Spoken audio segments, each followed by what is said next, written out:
So, who wants to catch up on what happened in session 17? Monkey. We arrived at Now, 17. the Vanilla Monastery. We arrived at the Vanilla Monastery. It was a big stone cube. We met Sun Wukong, who was like the elder of the monkeys, and he's like a monk. They're all monks. They're Vanilla, not monkeys. They're monks. They're monkeys. They're monkeys. There were some writings on the wall and symbols and images and such, and we went up to investigate them. And there was a guy, and his name was Cygnus Sky, and he's a Giftsiri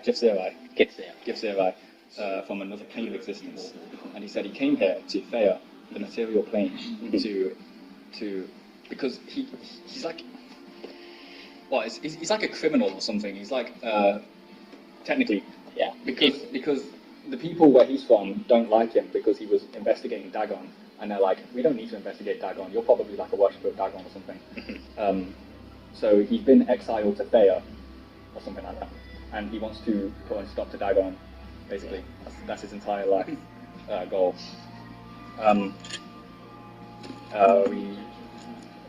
We fought him. He wanted to like spar with us. He was really bored. So we had a fight with him. I had a fight with him one-on-one, and then Aspen had a fight with him one-on-one. Yeah. We both won. Also, Kisatsu was like sparring with Sun Wukong because he wanted to like be trained in monkish ways, and Sun Wukong was like, no, Kisatsu, you're too disciplined, you're too like, you got like a stick of. Gotta let go. You gotta let go. Gotta let the animal within. So he did that, and he didn't win, but you know, You managed to hurt him. they were very impressed. Yeah, basically. We kind of think there's like a portal or something like that, or like a gateway, possibly at the bottom of the Lake of 1,000 Stars. Cygnus's plan was to like swim to the bottom of there and see if there's anything there, and if not, then die, I guess. We were like, maybe we should come up with a better plan than that. Maybe we should try passing the impassable reef where Lord James David William Jones probably is. I think that's about it. Yeah. Yeah, sounds about right. So, you are still in the monastery at the moment. You've finished up your fights. You're all healed up except the Venara clerics that were around. Yeah, the last thing that happened was that Aspen beat Cygnus, and then you were like, oh, Vidal comes at you and he's going to say something. No, he's not, because my dad's just come home. Damn, what was that Venara cleric? I didn't remember that. It doesn't matter, but Oh well, happened. yeah. No. Here's what's gonna happen. He walks up to you, puts his hand up, he goes, and then walks off. So yeah, you are now in the monastery, getting all healed up after your fights. Cygnus says to Aspen, well, I suppose I couldn't show off as much as I'd have liked to, but, well, it was a fun fight with you two nonetheless. Satsu's also going to come up now. It's like, good fight to you two. Wish I could have done as well myself. Well, you know, you were fighting a monkey, so I don't think you know, it's a bit of a different situation, my friend. Well, Something I have to say is that before I fought Cygnus, I took my hat off, and like now that you two are like kind of getting up close, you might notice that like I look like without my hat on, I look like significantly like paler and grosser and quite a bit older than I did before. Oh, okay. you look like you've aged 20 years. You good, my friend. What that fight do to you? Oh, my bad. My apologies. I'm going to go over and pick up my hat and put it back on. And my skin has a bit more colour to it now.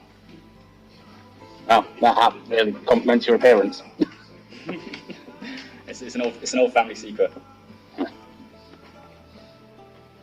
Nice, teach it to me one day. Is that Kisatsu speaking? Yeah. Kisatsu, how old are you? Old enough. They call me Young Kins. Aspen, how old are you? Skippity even. Skibbity Kins. I'm Yeah, that's a good point. 39. 39. How old do you look? Like 20 then? Because you're like an elf. Yeah, I look about 20, sure. Yeah. Oh, you look good for your age. Must be those elvish genetics. Yes. Yes. We're all old men. God, you know what they say? No country for old men. No woman for old men. Good thing this is Ireland. You know what they say, and then forget what you were going to say. You know what they say? When the mouse runs, the cat jumps. And when the rat runs, when the rat jumps, the Birthday comes. The diamond tides. Damn it. Is that your new saying now?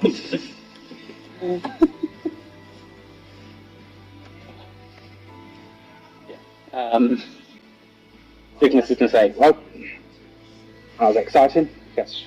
Sorry, I need to get voice. Sorry, I was just thinking exactly. Well, that was fun. I should probably get back to studying now, though. See what my stupid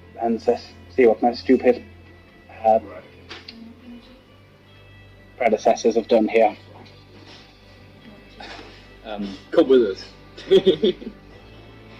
I might take up on that offer eventually, but not right now. I need to figure this out first. Yeah. Good. Yes, I had something to ask him or say to him, but I can't remember what it was. Never mind. My mind's a complete blank now that we've actually started. Yes. Me too. Yeah. Yeah, so he's gonna, unless anybody wants to say anything, he's gonna start walking off over to the wall he was previously standing at. I kind of want to go back over to the wall with him, to be honest. Okay, yeah. And it's like I'm going to ask him about his weapon, actually. I'm gonna be like, that's an interesting weapon you've got there. Ah, yes. It's, well, who said it's not part of yours as a family secret? Well, this is to some degree as well. It's known as a mind blade. Essentially, I don't need the hilt here. This is more just for, I suppose, dramatics than anything, but it sort of helps me hone my control over it to some degree as well. It's not quite magical, but it's also, of course, not completely martial either. It's some mix between. It's something that our family has honed over the years, and I was trained in it from when I was young until my parents died. I've then trained myself in it over the years as well. It's not only it's not only the Scaris that know of its secrets, but I would say that we are the Kitseri family most well known for it, at least in my black shop. Yes, I understand like the value of theatrics. Mm. Like my hat doesn't need to necessarily like look all like this, but you know, it's cool, isn't it? Yeah, it certainly makes you look more the part. What about my hammer? It tells a lot about you as a person. That's what matters.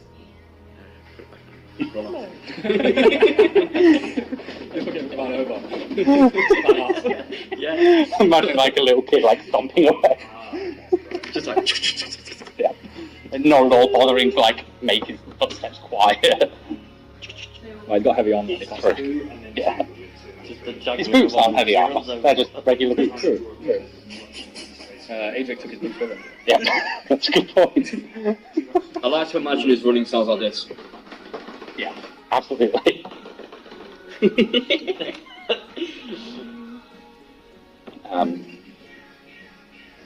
Yeah. Cygnus, while he's talking to Valentine, is going to say, well, who is your family? Who is your family? I haven't been on this plane for very long, but I've studied it before. Oh, my family are not in this world anymore. Ah, I'm very sorry to hear that. Not for a long time now. I assume you mean dead, not in a separate plane. Yeah. In the corner of your eye, you see a hand slowly stretching over, holding an ear. What is this? And then as soon as you notice, it pulls away, it goes back around the corner. Does he always do that? I've known him for around 2 days, maybe. Ah, I see. He's never done that yet. He's not Fisher. Yes. I've met many elves over my years. none have been quite so silly or quite so good at seeing through my my tricks. Hmm. He has a keen sense of motive. He has the keenest sense of motive of possibly any creature I've met so far, Yeah. which is saying a lot. You say you're a trickster? Yes. I can respect that. Yeah, so I'm going to show him actually the holy symbol I'm wearing. Hmm. It's a symbol of, this is the symbol of Oli Damara, the god of foes and tricksters and such. I think he probably... Actually, yeah, there's no reason I don't need material plane. I see. Devoted trickster then. Not Interesting. devoted exactly, it's just...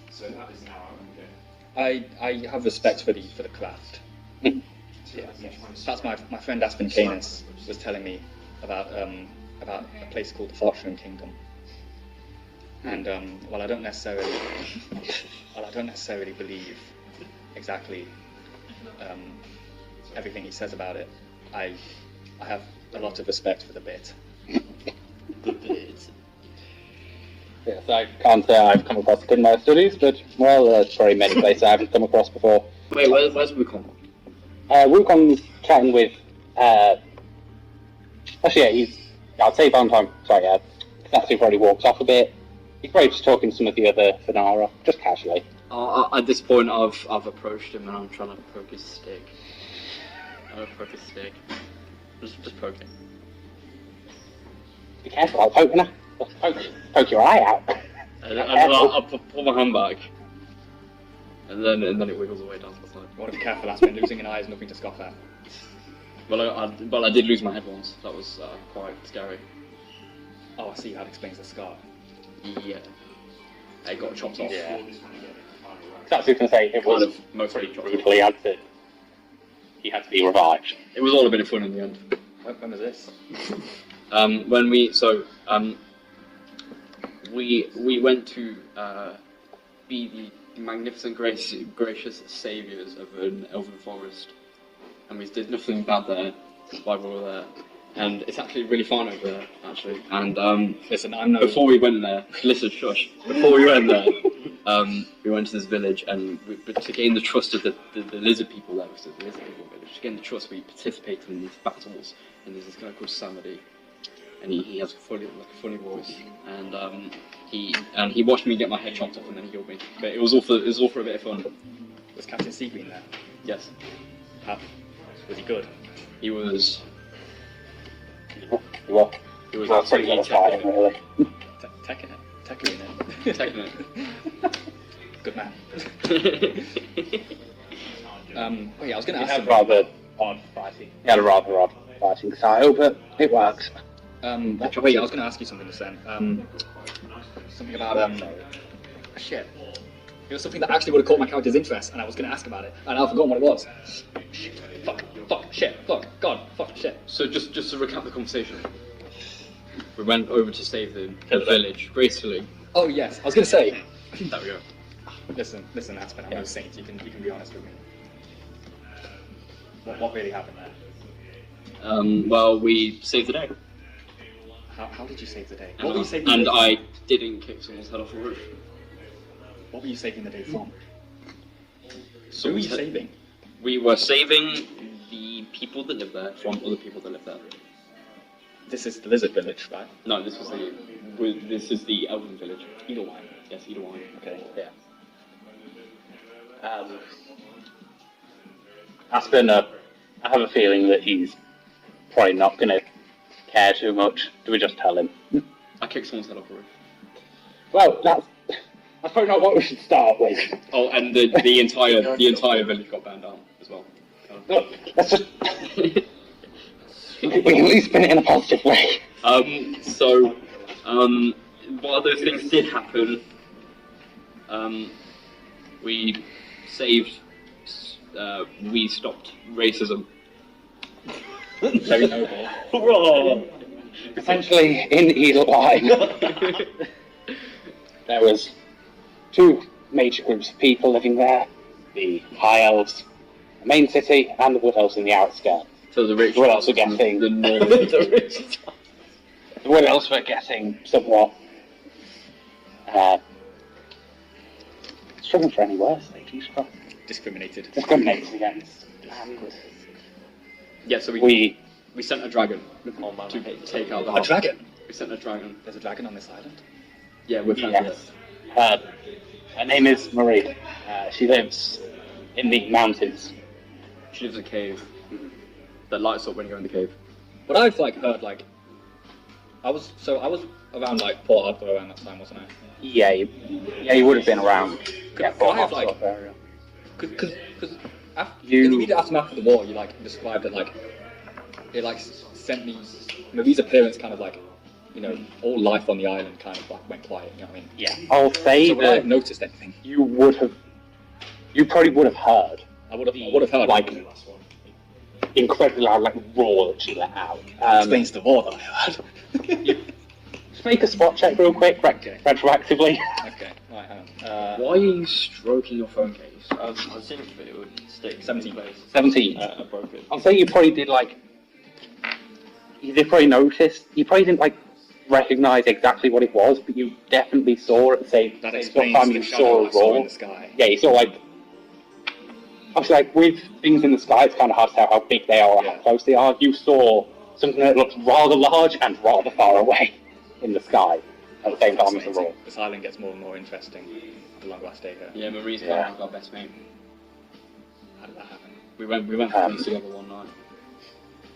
Essentially, She's one of these dragons that can like take human form, and she went to a tavern with you and had a drink with you then. Yes. oh, I got 14 cents motive. Wait, I need to roll Which that is not bluff. very good. I need to roll that bluff. you're doing the opposite this time. Nonsense. Oh well, you did better than me because I got 7 bluff. Okay, I don't quite believe that happened. Oh, that's it. Well, okay. Well, maybe I scored a little bit. We went into her cave and she was like, "Hi, I'm a dragon," and then she flew us back to the village and gave us special powers. And then we were like, "Can you help us?" And she was like, "Yeah." So she helped us. Is this how you came to be a shaman? Then? It isn't. No, Shaman's fault. I gained something from that fight, from meeting her. I leveled up, as they might say, I see. to level 1, I would have been level. to level 4. I probably would have been like level 5, I think. No, we've leveled up Six. since. We've leveled Level up up. since. One since we're level 6 now. We've leveled up once since. Not 5. That would have been your level up to 5 then. It doesn't matter anyway. Yeah, It's not part yeah, of the conversation, really. Okay. Yeah, I think that would have been. I guess you could say I reached level 5. I might have anyway. Um, yeah, essentially, the sort of village is pretty much presided over by a guy called Samadi, and they all worship Marie. She's sort of their patron. And, well, they wanted rid of the High Elves too, so Oh, I assume this is Then the same just Sandy stop that cured Captain Adric of his curse. yes. I'm the same one that cured Aspin of his deadness. Yes. Sounds like a powerful man. Well, there's actually a secret passphrase to actually get that, and if you want to get a secret passphrase, you have to walk up to somebody and go, I used to work at Falafel Land, and he'll know what to do. Falafel Land. Don't do that. What? Well, maybe I shouldn't give him the secret passphrase, my bad, it might make me like a little bit too. But when you get to one now, Kisatsu. Look, do you want him to die? well, no, why would he? He's gonna get, like, tremendous power from somebody. Judging from Kisatsu's reaction, I feel like you're trying to trick me in some way. Well, you are the trickster. Yeah, So you that's tell what I me. can tell. Yeah, you are tricking me in some way. What's so special about Falafel Land? Falafel Land was. Going together for far too long. Oh my god. I'm so confused. Falafel Land. I can't believe we actually all took it seriously there for a second. And then he goes, oh, Falafel Land was. And I just thrown because he like took it seriously. Oh my god. Okay, so the truth be told, it was actually super evil, and it was like there once, and then they discovered it was bad, so they got rid of it. Does this have anything to do with Dagon? Yes. Yes. Okay. It seems like one of the first barons of Dagon known to this island was the person that bought that shop over to the island. So I suppose the lizards have some sort of relationship with Dagon that they would react so strongly, I assume, to a mention of falafel. They are mortal enemies of Dagon, or that's what they style themselves as. Oh, is Cygnus part of the conversation, actually? I think Cygnus probably walked over things you walked over. Cygnus, do you know if your people had any connection to the lizards of this island? I have never heard of such a thing, but, well, it's been a I'm not very... sure if you heard, but lizards are consider themselves mortal enemies of Dagon. Yes, I did hear. Our people haven't been to this island for a long time, or at least none have returned. Most of the people that have come to this island since the initial excursion have been people like me who are not allowed back. It's sort of a death sentence to come here, or at least that's what it's seen as. Okay. Oh, that doesn't bode well for us. Well, Our jester is in the background doing stretches. Sorry, who is that? Oh, that's our jester. How long has he been standing there? Just hold on. he appears intermittently. just seems to be around sometimes. We saw him in Evil Wine, and he just sort of appears. I have no clue why he's here. I try not to look at him too much. I recommend doing the same. Which I'll launch myself on the tree. We were talking about Dagon, right? Yes. Cygnus is going to continue by saying, like, you three should be, well, you should be mostly fine. It's us, Gipsy that are largely targeted. By Dagon and its forces. Dagon knows that we know of it, and therefore it will try to kill us, especially. Seems to have had more run-ins with Dagon than is common. Yes, I've noticed the same thing, it seems. It's kind of because we're looking for trouble. Just saying. They'll find it. When you're around Dagon, you'll find it, for sure. I wonder if you have any idea why it could be, though, that our group in particular has not forgotten anything that you've told us. It's hard to tell, but I would theorize that it is somewhat due to... You know the concept of entropy? I don't know exactly what entropy means. Yeah, like, I'd say your characters probably would know, at least to some degree.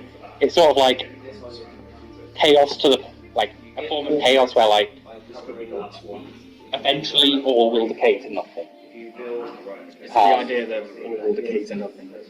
Yes, exactly that. I have a feeling that I also know this.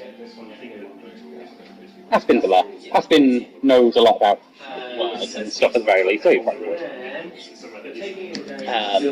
Yes, I would hypothesize that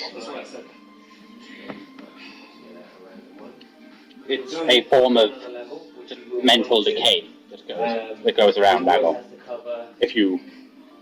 I don't think it's anything especially about you, more that you've kept it in your brain. You've been thinking about it more often than most, and therefore you've reminded yourself consistently. Whereas most will learn, not think about it for a while, and forget due to that. Does that explain how, though, the banana were forgetting while you were talking to them? I think that separate creatures may have different propensities to forgetting than others. The monkey brains are not quite as developed as ours. Shut up, you human! What do you like? Johnny comes up. I wish I had a banana to go around. Do I have anything? Can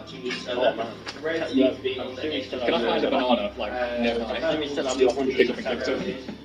Makes sense. I throw a ball bearing at one of them. You pick picking a fight? So, Do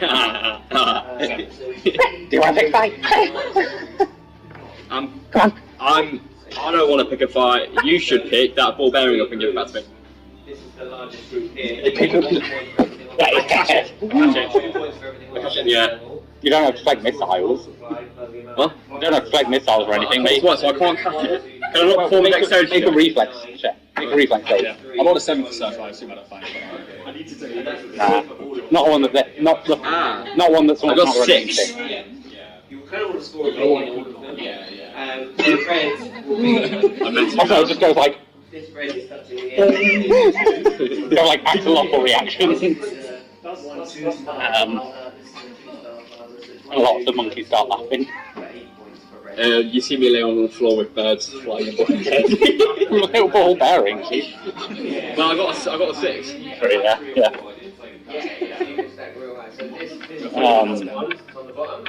Well, they call me Philly Canis. That's what I call it. What do you call him Aspen again? Who's that? Call me Funny Valentine. I might call you the Joker, maybe. I'm the Joker, baby. Oh my god. I'm turning Bruno into someone he's not. No, this is someone he is. Yeah, silly. He's quite silly sometimes, yeah. I said last time he's more serious than Adric, he's less serious than Kisasu. More serious than Astro.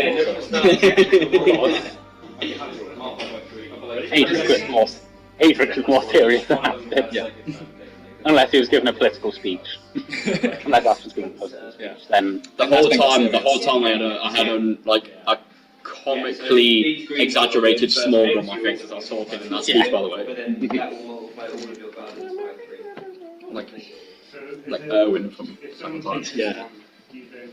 your face was like really weirdly shaded. Like, Yeah, this is the shade. like a spotlight on you, and it's like the dark, like really strong shade line.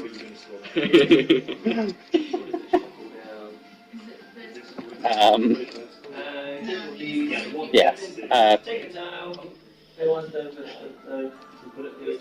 Yeah, Cygnus could say,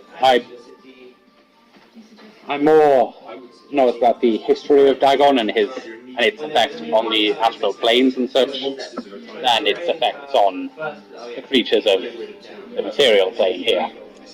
I couldn't exactly tell you a lot of the detail about or guessing and such, but I can tell you about its aspects more so, and its history. It's aspects. Aspect Canis. This thing is same. No. It That's looks what like I'm saying, like, in its voice. it dawns across his face like aspect Canis.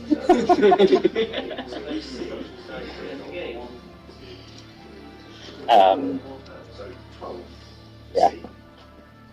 Cygnus could say, most of the reason that I came here was because I knew that we probably set up a small temple when we were here. I didn't expect it to be this large, though. Do you know if there are any other temples on this island? I don't know of any, and us, Gisiri, are... We tend to make one large living quarter than many separate ones, like a lot of other creatures do. On the astral sea, it's a lot easier. Yeah. In that case, do you have a person travelling around so you can easily access parts of the island? The reason many other creatures have smaller bases dotted around the place. Not particularly. It's more that we just like to keep everything consolidated, and then we can send scouting parties out from there if we needed to. However, again, our culture on the astral sea, we don't tend to... Just a laugh in the background. Sorry, Cygnus. Yeah. We don't tend to venture out too much. We tend to stay in one place or use plane hopping technology rather than, actual physical travel. We do have methods of physical travel as well, but need a horse. I have a horse. Yeah, it's gonna need one. My horse has a droopy eye. And that's it. What's his name?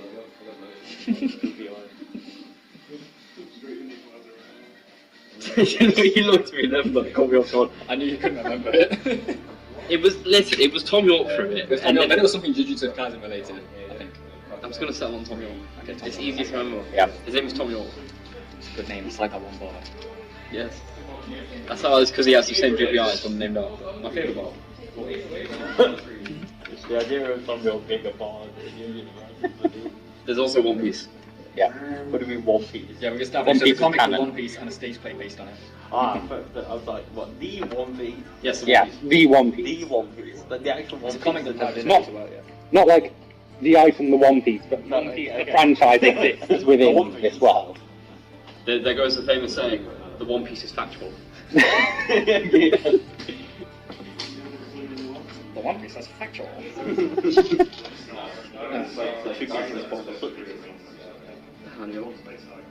Huh? Back on a minute. Somebody. Come on!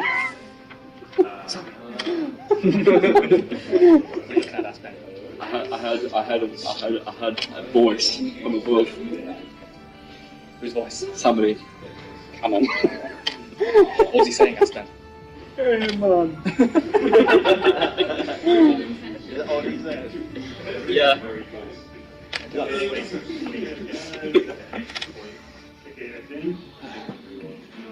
Are we thinking of spending another night here? What time is it?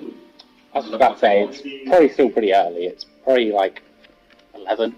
Oh, I don't know. It's a sensitive time apparently. I look at my face. You woke up, immediately had a few fights, and you've been talking for a few minutes, so... Yeah, my sense of time is fucked by the fact that it's been like a while since we last played. Yeah, that's fine. I'd say that, Satsu's Another morning. gonna say, like, I think we should probably just head out on the road, but question is, how? Where? Where? Hang on, let me consult this map.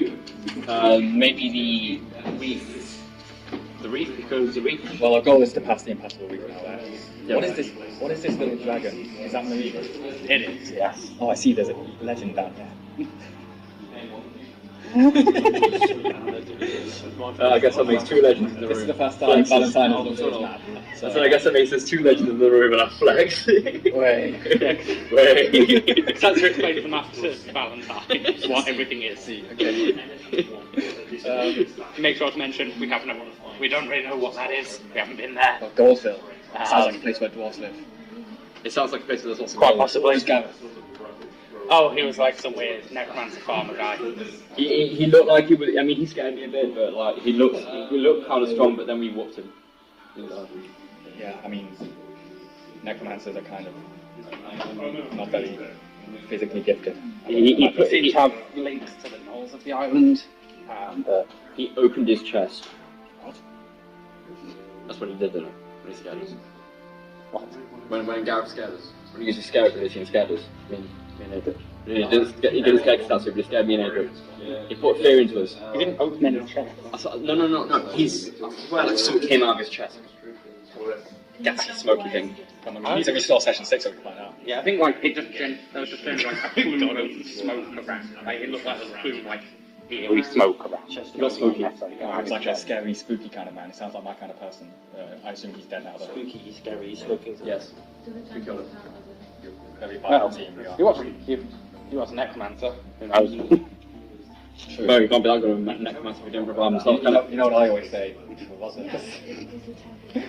You have never said trousers. I have now. I Never say don't know it what you again, though. always I didn't. say. I didn't. You know what I never say? Trousers. I was trying something new and I don't think it really gelled. Anyway.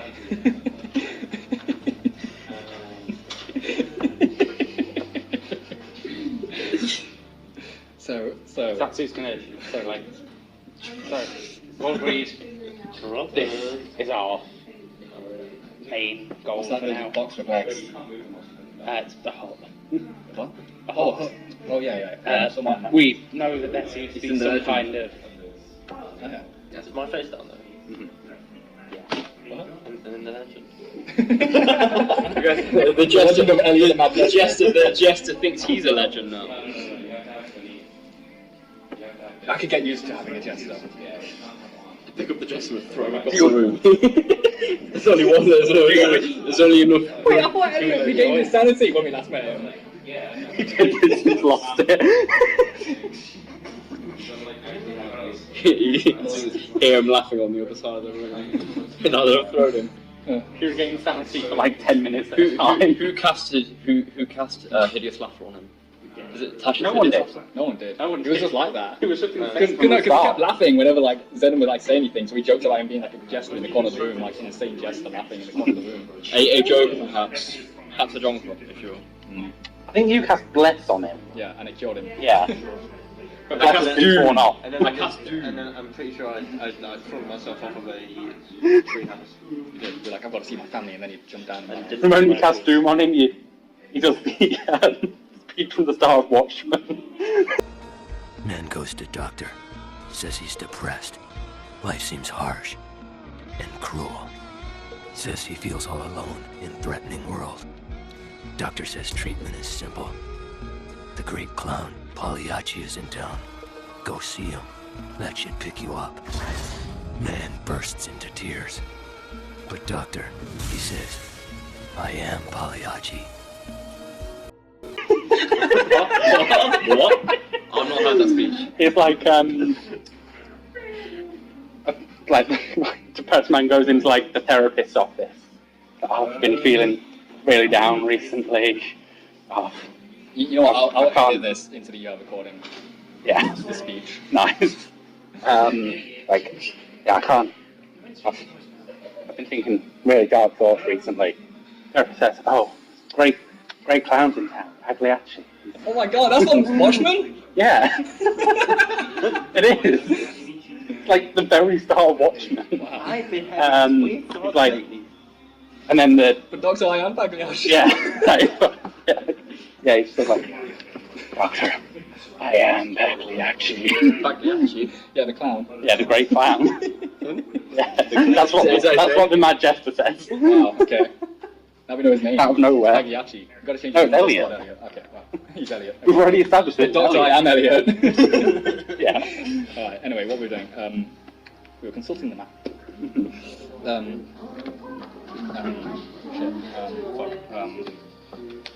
Well, seeing as we don't have a boat, I have a boat. I'm not going to spawn my boat actually. I'm going to use my boat token. Only once though. I have a plan for the boat token. I think the only way we can really get to that area is some way through the mountains. I don't know if there is a way. I'm really not sure, but I think it's the most likely option. Oh. No, I had an idea, but it wouldn't work. Wait, no, wait. What was your idea? It was a bit of a silly idea and it doesn't make any sense. My idea that immediately came to mind is that I turn into a big wolf and have you two fight me. Zen. You know the boat tokens? yeah, Does the boat token spawn a boat directly above where the token is? Or is it destroyed? it spawns a boat where the token touches down. I have an idea. So like, So If if it touches something else that's not the floor or a perceived ground, yeah, then it's fine. But if it touches the ground, then a boat spawns in. A boat no, like essentially the second it makes contact with an object after you've like thrown it with intent to use it. So like, if you just like place it down on the ground and you wish to spawn a boat, the boat would spawn there. If you like threw it up into a like tree or something and it hit like a leaf, it would And what if I spawn was on the leaf and what then if I was fall. to try and hit it with something and launch it? I say. Oh, Yeah, you could do that. launch You a could boat do at that. someone, that'd be sick. That'd be sick. It would. I'm thinking, hear me out, in Adric's name. I'm thinking this Lord David with Gillian William James Jones. Or Gillian Jones. Jonathan Gilly Jones, whatever his name is. Davy Jones. Jones. Dave Jones. I'm thinking this Davy Jones. Whenever we meet him, I see him on his boat. I'm gonna launch my boat token at his boat, and then we'll see him survive.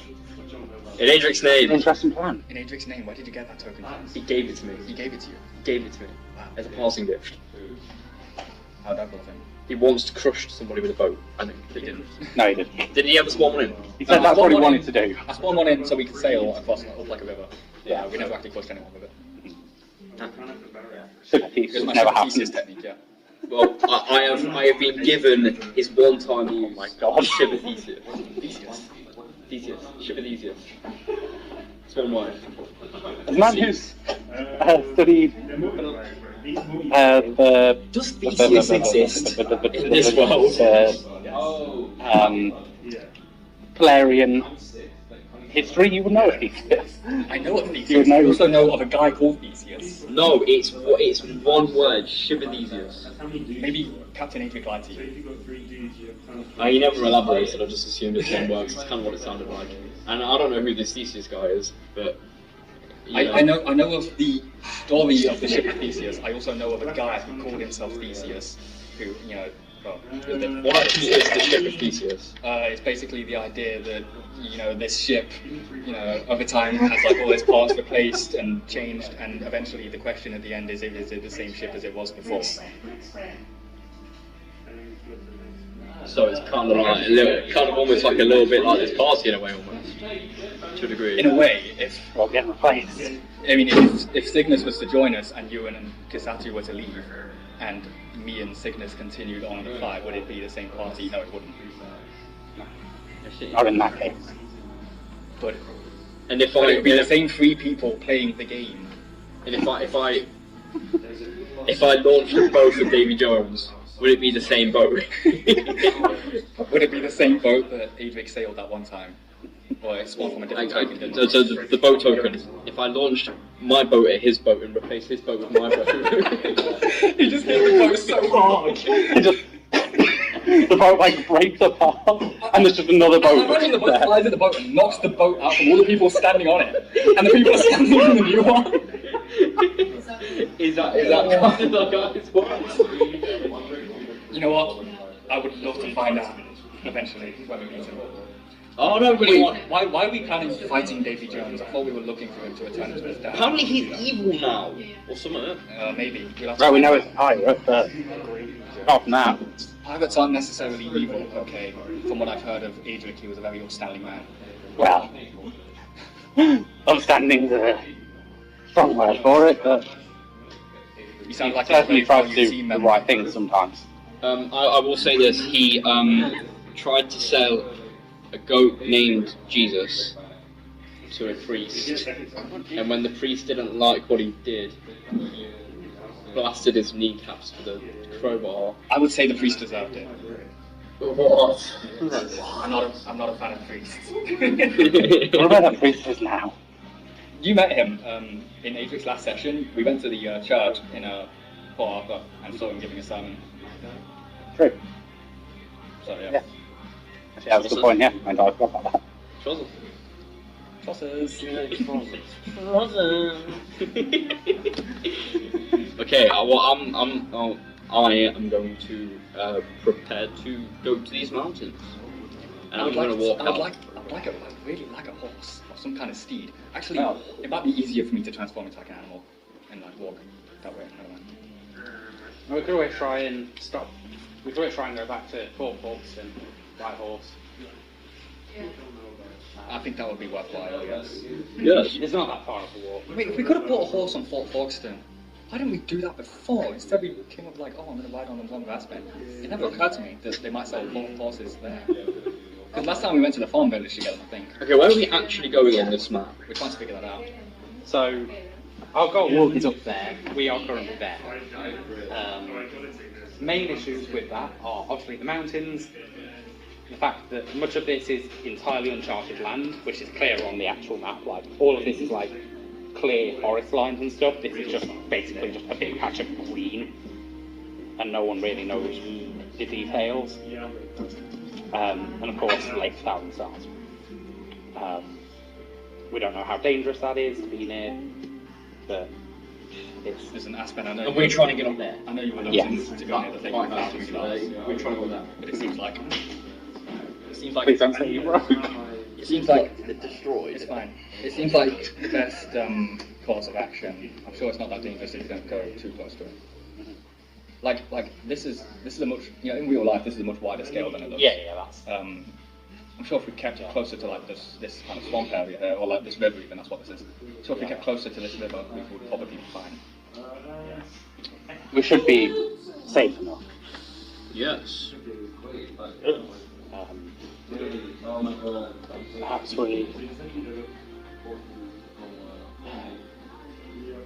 Perhaps we're just going to say, like, as a working plan, step one, horse. I really want to Step two. Here, one of your dies. I'll give them back. Step three, Look at your dice as old dice. Like, come back. very in A level. The jester licks his lips. Step 3. Maybe come back, me back up with sickness. The signal. Sigma. If he's Down with the signal. researched. Yeah, that was the name of This our area. session. Was it? Yeah, Damn it. You thought you were letting go. Yeah, I did. Oh, did you just come up with down with the sickness right now? Yeah. That's crazy. Oh wow. You guys might have mentioned it before, so it might not be that. I mean, yeah, Zan suggested it. I mean, that's what we used to do. Well, I think I'm gonna follow you guys. I'm gonna do my own thing. Like us. If you watch that stage play, Aspen goes home. Aspen goes home and leaves, and a new character joins the fray. At this point, it barely is the same party as it started with. Aspen Danish. We really would be the party of Theseus. Yeah. Party of Theseus. Theseus joins. He's dead. Yeah. Yeah, that's what I was going to say. It's been good training. We'll come home. I'll be back at some point. Okay, tell me I'll be back. I understand that you probably have a lot more to teach me than I really want to admit. And Wukong's going to say, yeah, you're still stupid, but eventually you'll learn. We can't stop being so cruel to my friend Kasatsu. Now, Okay, I respect that. you better.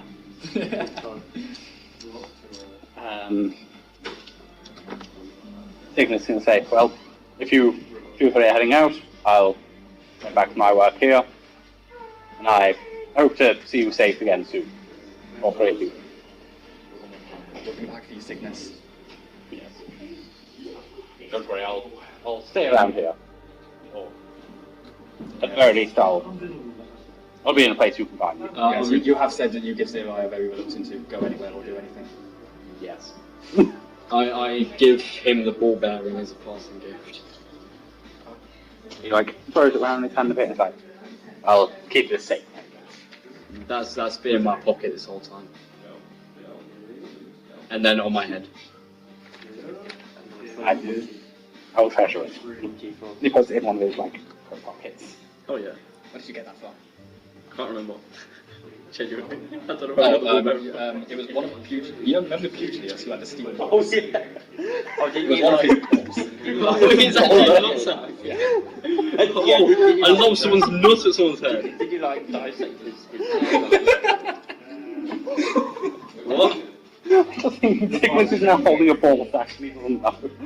It's just like Kisatsu whispers in my ear what it actually was, and I just go, and then leave. Goodbye, ball bearing. He's not buried anymore. Make sure to add that to the inventory. I want you to look at the notes of my possessed items. I've got Samedi approval, picked battle, and next scar location. I still feel like I'm better off by not having somebody. Possessions on person. All look bearing. See this Cygnus? I'm showing the Samedi approval. Did you just materialise him in his ball? He's not even looking at me. He's ignoring me. I'm walk out. It's showing that it's oh, is that the lizard man you said about before? This is a guy. This guy. Somebody get me this. Maybe if I show this to Dagon, he'll stop being mean. Yes, because... Wait, no, I can't say that. I wouldn't know that. Yes, I don't think that that's quite enough, unfortunately. But I would very much like to meet this man. He seems like a great ally. He's quite scary. Well, most people have strong arms to some degree. He killed one of his men, letting us in the town. But then he was like, "You guys are cool, so we're gonna let you stay for a bit," you know. Ruthless, but in the fight against Dagon, it's necessary, I suppose.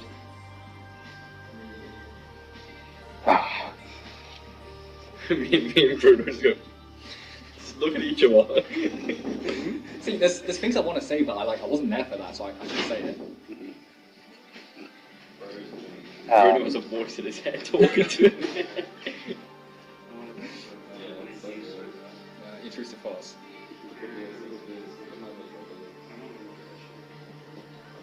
I think at this point, Satsu's going to start walking. Okay, well, Aspen's going to follow him. Okay. Sorry, Satsu isn't very good at saying at social cues. Satsu, where are you going? We're going to Fort Hawkson, aren't we? Oh, okay, we're better to leave then, I guess. Oh, sorry, do you still want to... Or... No, we're going. Oh. You didn't say, let's go, gang, or anything like that. So. Oh, sorry, I suppose without a captain around is more difficult now. yeah, I don't really know how to do social situations like this. Yes, I suppose that was up to your leader, who is now gone.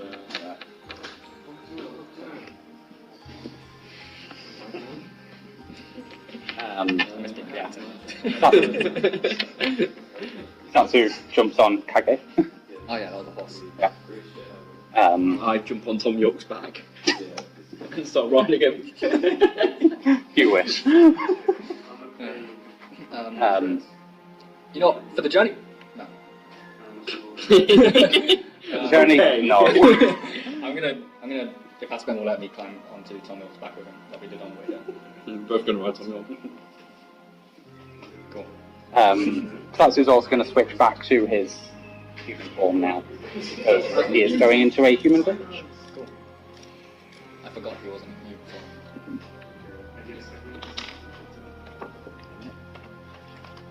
And Yeah, the he's- skeleton. He's skeleton in fox form because he's had a very gravelly voice rather than his normal I was actually deep debating voice. Andrew too, so that's a good thing you want because I am also doing I did notice you were doing a different voice for him. I wasn't sure if you just were trying a new voice. Yeah, no. That is the difference that I've tried to set up. Yeah. When he talks, it's a gravelly sort of voice. That's fox form. Like Satsu starts like riding Kage and then like transforms back and it's like.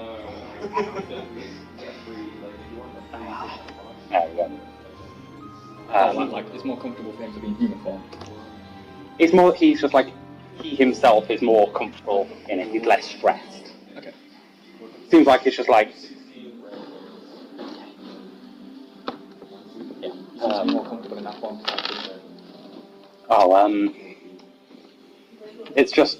It's more natural now. I feel less stressed and nervous. People are less likely to notice, people are less likely to say anything. Especially now that we're heading to a human village, that's known as being somewhat prejudiced. Yeah, humans tend to be very fearful of what they don't understand. It's understandable, but Well, it's not. No, you're not a human. Fear. Oh, you're. Well, it's not understandable because they don't understand. fear of what one doesn't. That's the incomprehensible horrors. It's not understandable. Fear of things people don't understand is understandable. It's something you don't know. You don't know how bad it could be. You immediately think it's as bad as it could be. People don't think the worst. Well, they do. I'll give it too, but- They do call me the understander. Sometimes. Somehow I doubt that aspect. Yeah, for all of his many faults, he's pretty understanding about people. Because I'm the understander. Accepts Oh, true. I was interpreting as like understanding like words. and logic and words and stuff. But no, you are good at understanding people because you have a very high sense motive. As Valentine has noticed and nobody says, but he wouldn't say somehow I doubt they say that. How you ask me? He would say yes. When I raise my eyebrow, people tend to get very nervous and I'm not really sure why. Have you ever heard of One Punch Man? I'm something a little bit like the what do they call him? The King's famous Chariot. King Chariot. The King Chariot from. Yeah, is that story about that famous monk? Yes. So, there's a story that's getting popular among the children in the village. I remember that. Well, guys not about stuff. I haven't read it myself, but I know it was well, at least. You all are weirdos. I thought you were going to say you're all. We approve.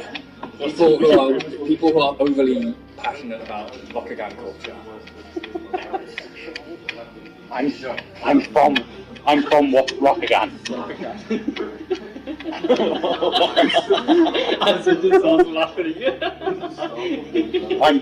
from Rokugan. I can't really be overly upset. I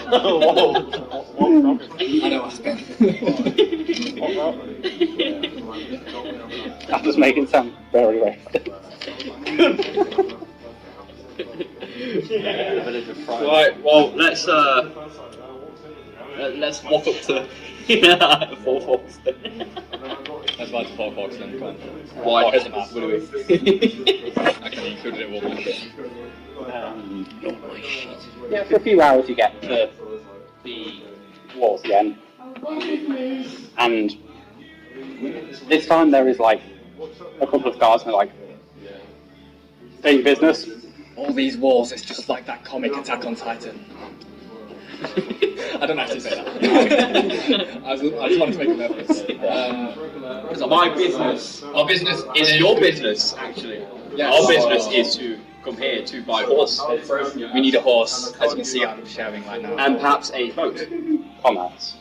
I don't. And a boat. We don't need a boat. A boat? No, we need a horse. Where is your nearest pet shop? Okay.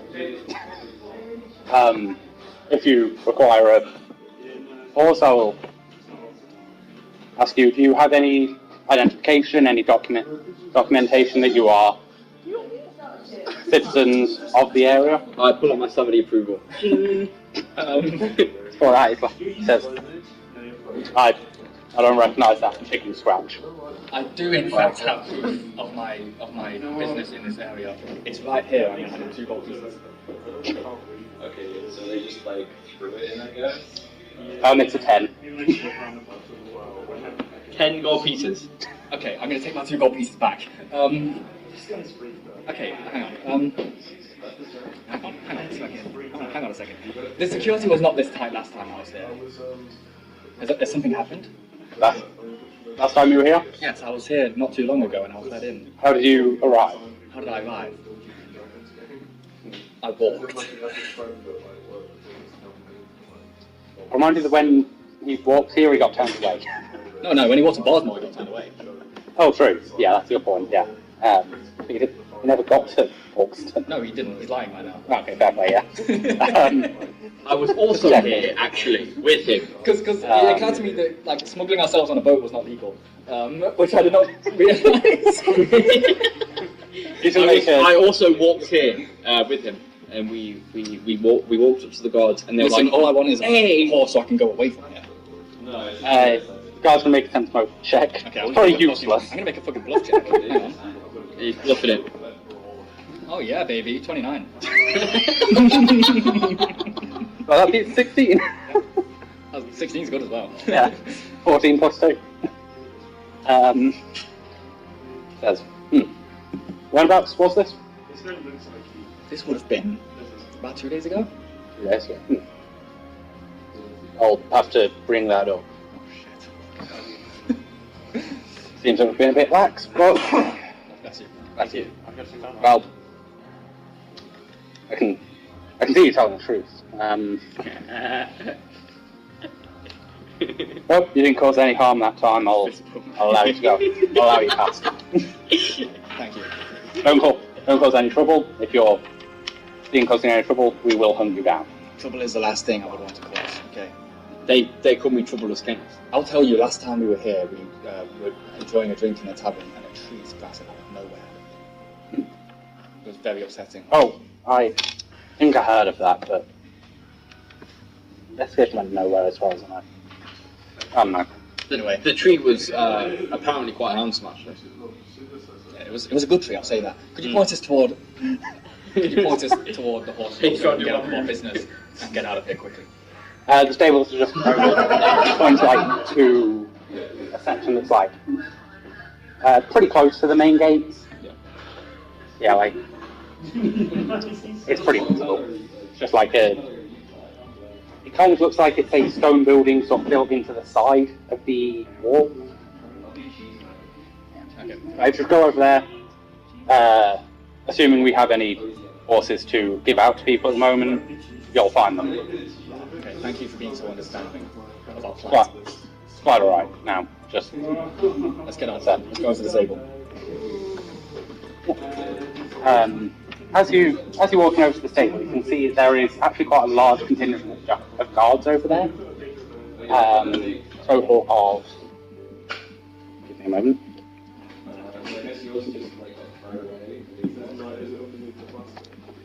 Yeah, it looks like there's about 11 people over there. Some like varying races, mostly humans. The jester giggles. Sorry. The jester's not here. Yeah. How could the The jester is here. The jester's it's jester's everywhere. Just turn around, he's just stood there. The jester's just like leaning against the wall of the stable. This is Laughing. With a big grin on his face. And yeah, you can see it there, like that there's like one main one that's like talking to the rest. Seems like it's giving a bit of a address about the stables. As you walk over, see that this man looks like most of them look like they're just wearing regular garb that you've seen. The on-land patrol, so like the red coats rather than the blue. See, there's two shorter ones that are most likely halflings. There's an orc mixed in there. A dwarf and a Vanara. Okay. And then the rest are humans. Got a Although proper D&D party over there.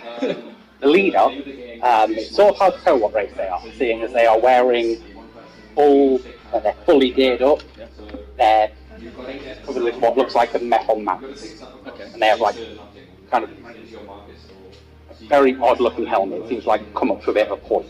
Okay. Does this mask and helmet have any kind of particular like does it look like anything? The mask looks like a kind of sort of crude. It looks like a sort of crude look of a model of a person's face, Okay. generally, and it seems to be built into the helmet. Okay. It's a very odd look. It feels like little spikes all across the arm. Wow. Okay. That person looks quite intimidating.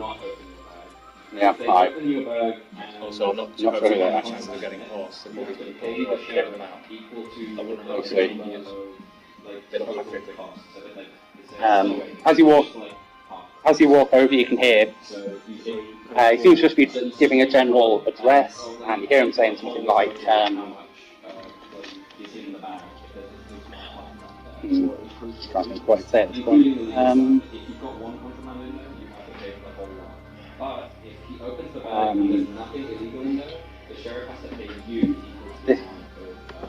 The scouting trip will be leading, as you know, to the lake that has been reported. We will see. Our goal is only to try and see what is happening over there and try and get a better understanding of this island. We are not here as a kill party this time. We are here for scouting. You all understand? I'm not going to ask him that because he can see that kind of guy. If he's here as a fucking mercenary or something, it's what kind of gathering. He probably won't be like full space madness. He seems to be sort of wearing like a modified version of the General Guard outfit, but of course like more proper.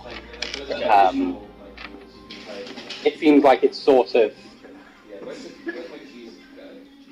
been modified to accommodate his whatever he is. Okay. I would like to keep going toward the stable. Okay, let's keep going towards the stable. He sort of looks over to you and he says, "You, Guthrie, who are you?" Yes. I'm. His name is I Bloody am Valentine. Steve. His name isn't Bloody Valentine. My name is Valentine. Valentine, what I mean is, what are you three doing here? Ah, I'm buying a horse. I want to buy a horse. As you can see, I'm sharing with my good friend here. It's not very convenient for either of us. Okay, that seems like just right behind you at this point, probably. There's, I may have to be more specific then. What are you buying a horse for? What are your motives? Can a man not buy a horse on an island anymore? They can, but this is a very militarized area, and you are not military of the island. I'm just curious. I'm not accusing. I'm just curious. We were visiting a nearby monastery. We were interested in the island's culture and history. A long distance travelling horse. Something that can walk a distance. It's not going to be doing too much running, hopefully, but you know, we'll be walking a fair amount. There's no dinosaurs inside, though, so they're probably too short. Yeah, so it's very dangerous creatures, yeah. Sure. Well, most of the horses here are being saved for my party here, unfortunately. However, there are still a few left over. Excuse me, do you own this stable? No, we are going on a scouting mission over to the lake. We are trying to find out anything about it. We are also trying to, I suppose, sightsee as well as you. If you wish for an escort, I wouldn't mind the help of some adventurers. A bigger party is always better, and you will be compensated. Guys, I'm going to wrap my arms around like really far from around Haggai. My arms just stretch around the two of you. Oh, you're doing that? You're just like Luffy from One Piece. Guys, are we doing a side quest like Dungeons and Dragons now, or are we not doing a side quest? It's not exactly like a side quest. They're going to the same place we are. But they're going to do other stuff on the way. They might drag us into their business, I suppose. How many people are in this party that he has? 11. 11. This is kind of metagaming, but like, are you going to like act out like 12 people?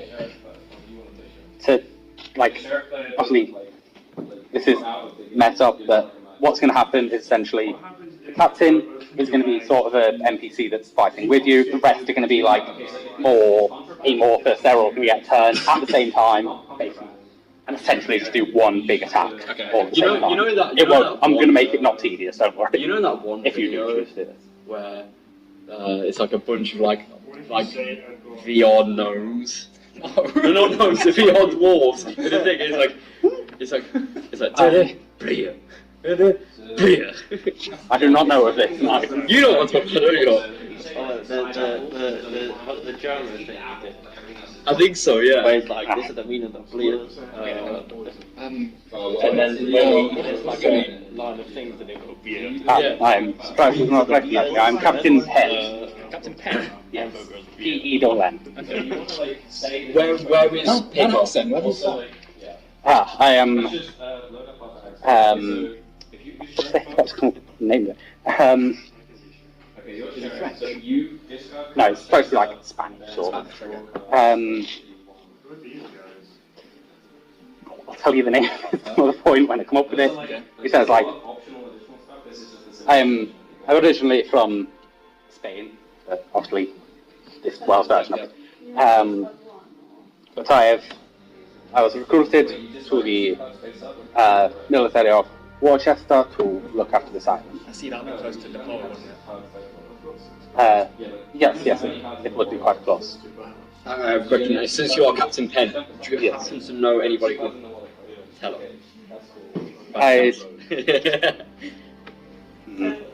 Minute. Captain Penn from Spain, my first note of the session. I should probably even make more. There wasn't really much to talk about, really, was there? Well, there was, I just didn't feel like writing it down.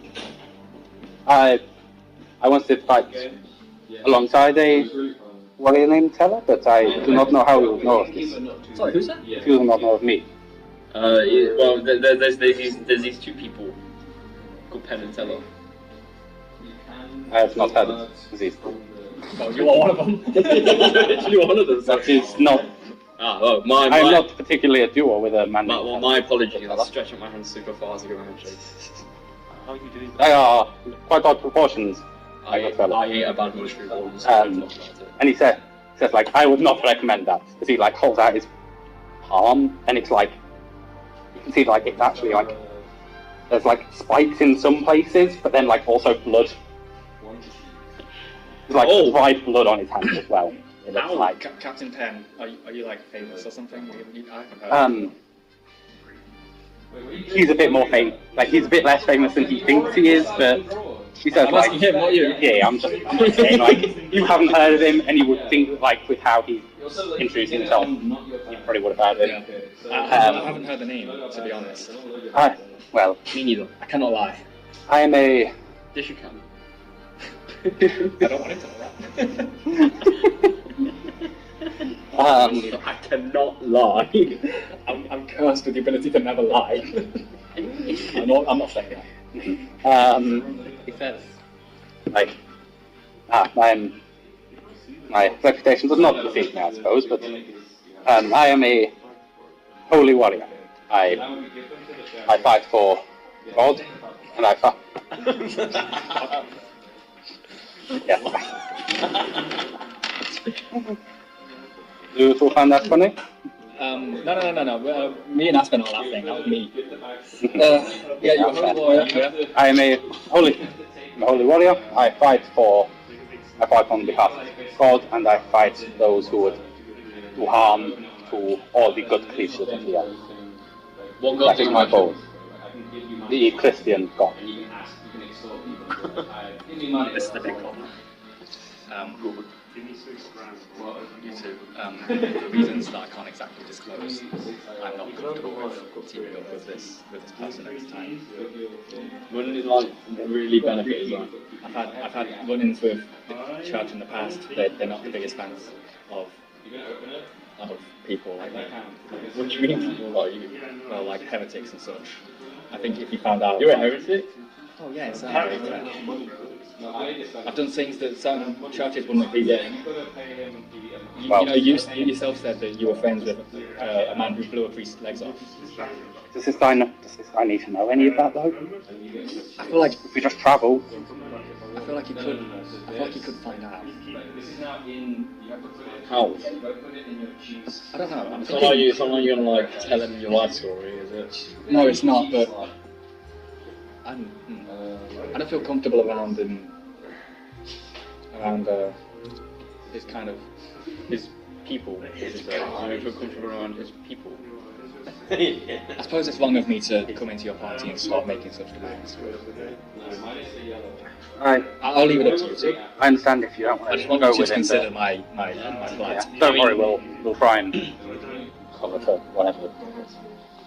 I don't know, man. I don't really see the issue, and it'd help if we had a big group of people with us. It would. I don't really see the issue. But being surrounded on all sides by holy knights is not exactly a position I ever wanted to find myself in again. Again? Yes. How did you end up in that position? Through a series of bad luck, unfortunate events. They did call me that once, yes. I would ask that if you are talking, you talk out loud, please. He says to you three. We have whispering around personal each other. matters to discuss regarding travelling with such a large group. if you understand. I see. I'm just. I wish for this to be an open discussion among the people. Yes, it's just there's some things I'm not comfortable sharing with strangers, if you'll understand. You need not share as long as you are as long as you are gracious guests. To help out our cause, we will help out yours.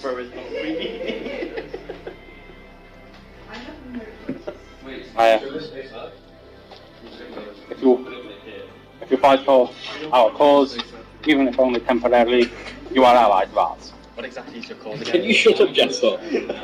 Our cause right now is merely scouting. We are going to try and make our way through with minimal disruption through the forest. We've heard many stories, tales of a certain lake on this island. We are wishing to try and find out exactly what the Troubles.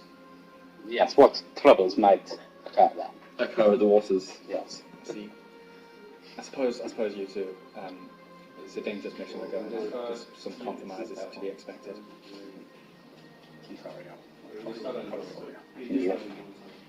Well, worst case.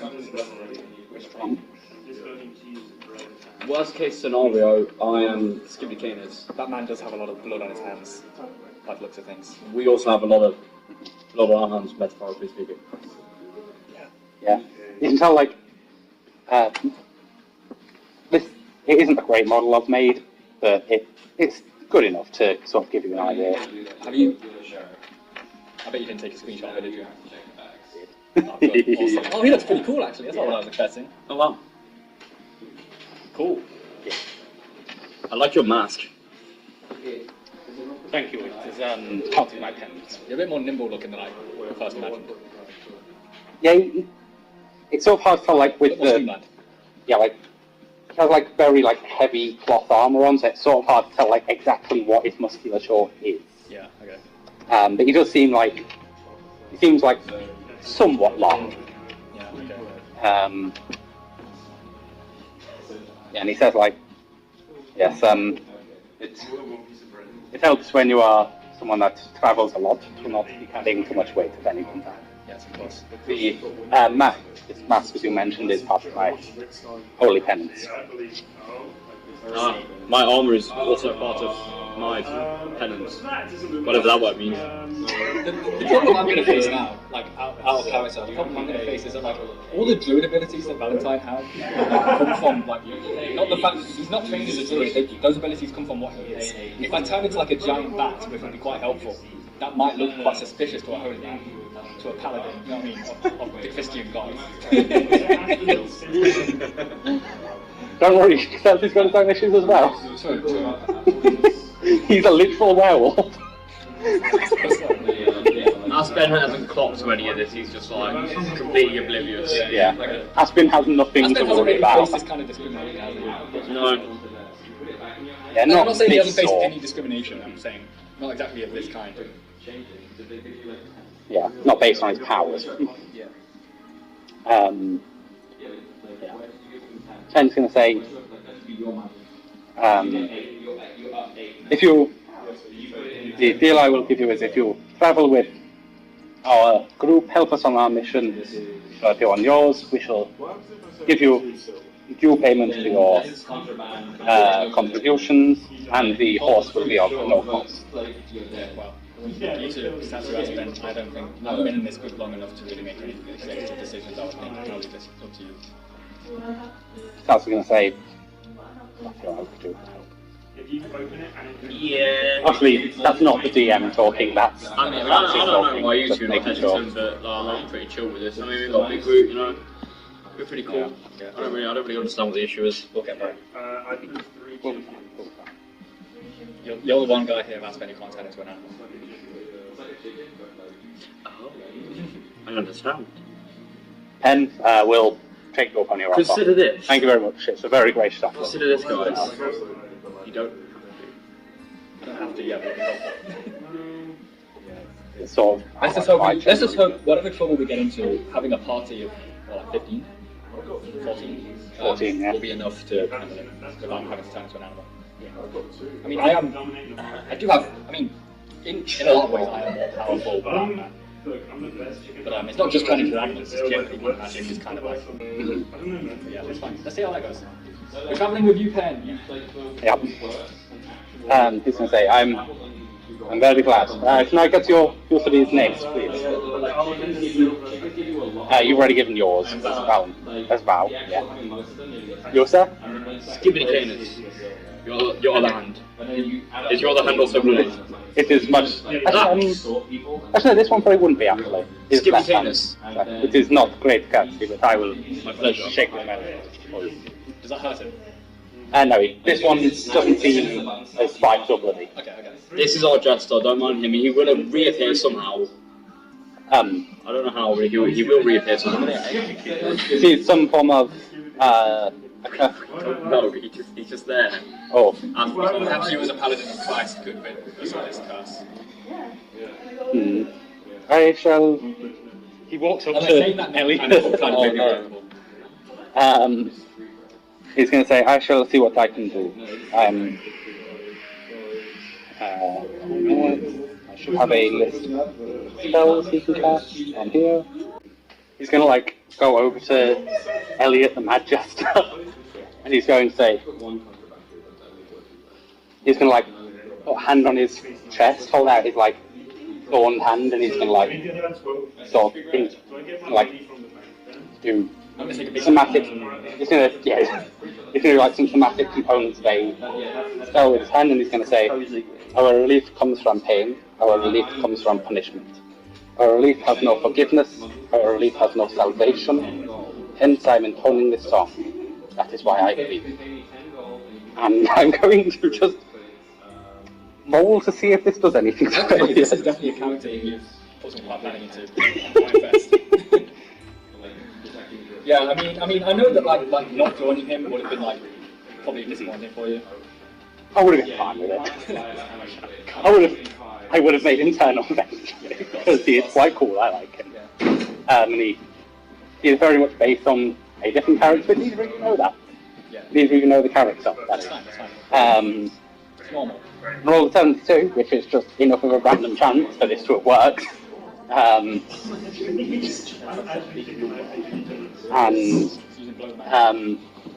You see, again, sort of when Bless was used, Elliot just he looks terrified for a moment.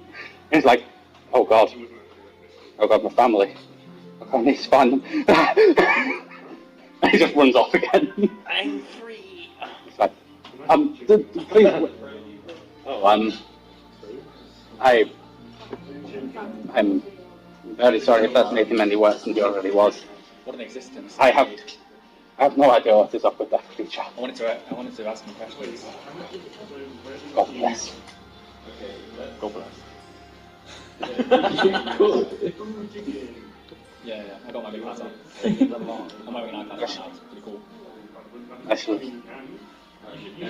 pray for his safety. As you say, God bless your skin down. Yeah, when I said you was a paladin of Christ, I was like, it's burning enough as it is, being out here in the middle of the day. And yeah, when he does do this, Aspen, you have sense good and you have that sense good and evil thing. You feel very much a pure holy blast come off of Elliot. My toes blast. My toes. Valentine, you feel an immense guttural disgust.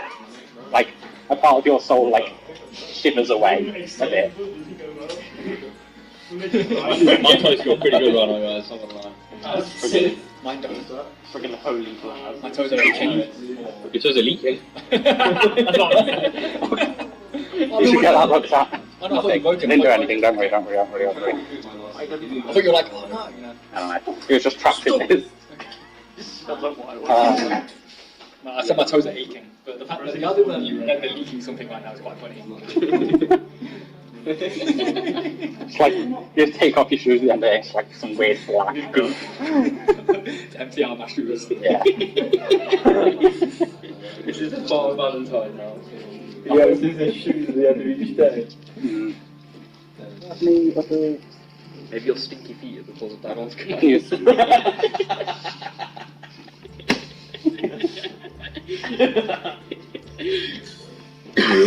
I on the other day flare of rejuvenation of relief for him.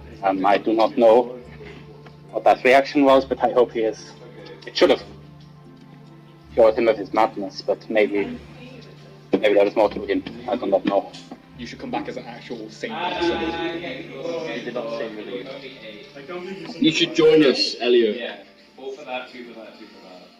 Because you got You have some kind of destiny with us, that's why you're following us. The jester has ran off, but I know. yeah. We're not talking to him. Yeah. We are talking to Elliot, not Elliot. I'm talking to him on my mind. I've got two fingers against my head. But you think you're Bajar. No, I think I'm talking to Elliot. I think, therefore I am. Is that his name? Yeah, the leader of the Wolf gave it to you. That's sorry. Oh yeah, that's Valentine. Valentine, that's Yeah. that's Ben. Is that Sorry, his yeah. name? Yes? Yeah, what else said that his name was Elliot? I don't know how he knew. Okay. I guess we picked up his curse. As in the Wood Elf leader's curse of having Elliot around all the time. What have I got myself into? A whole lot of shit, probably. I don't know. Let's just get this journey over with. Yeah.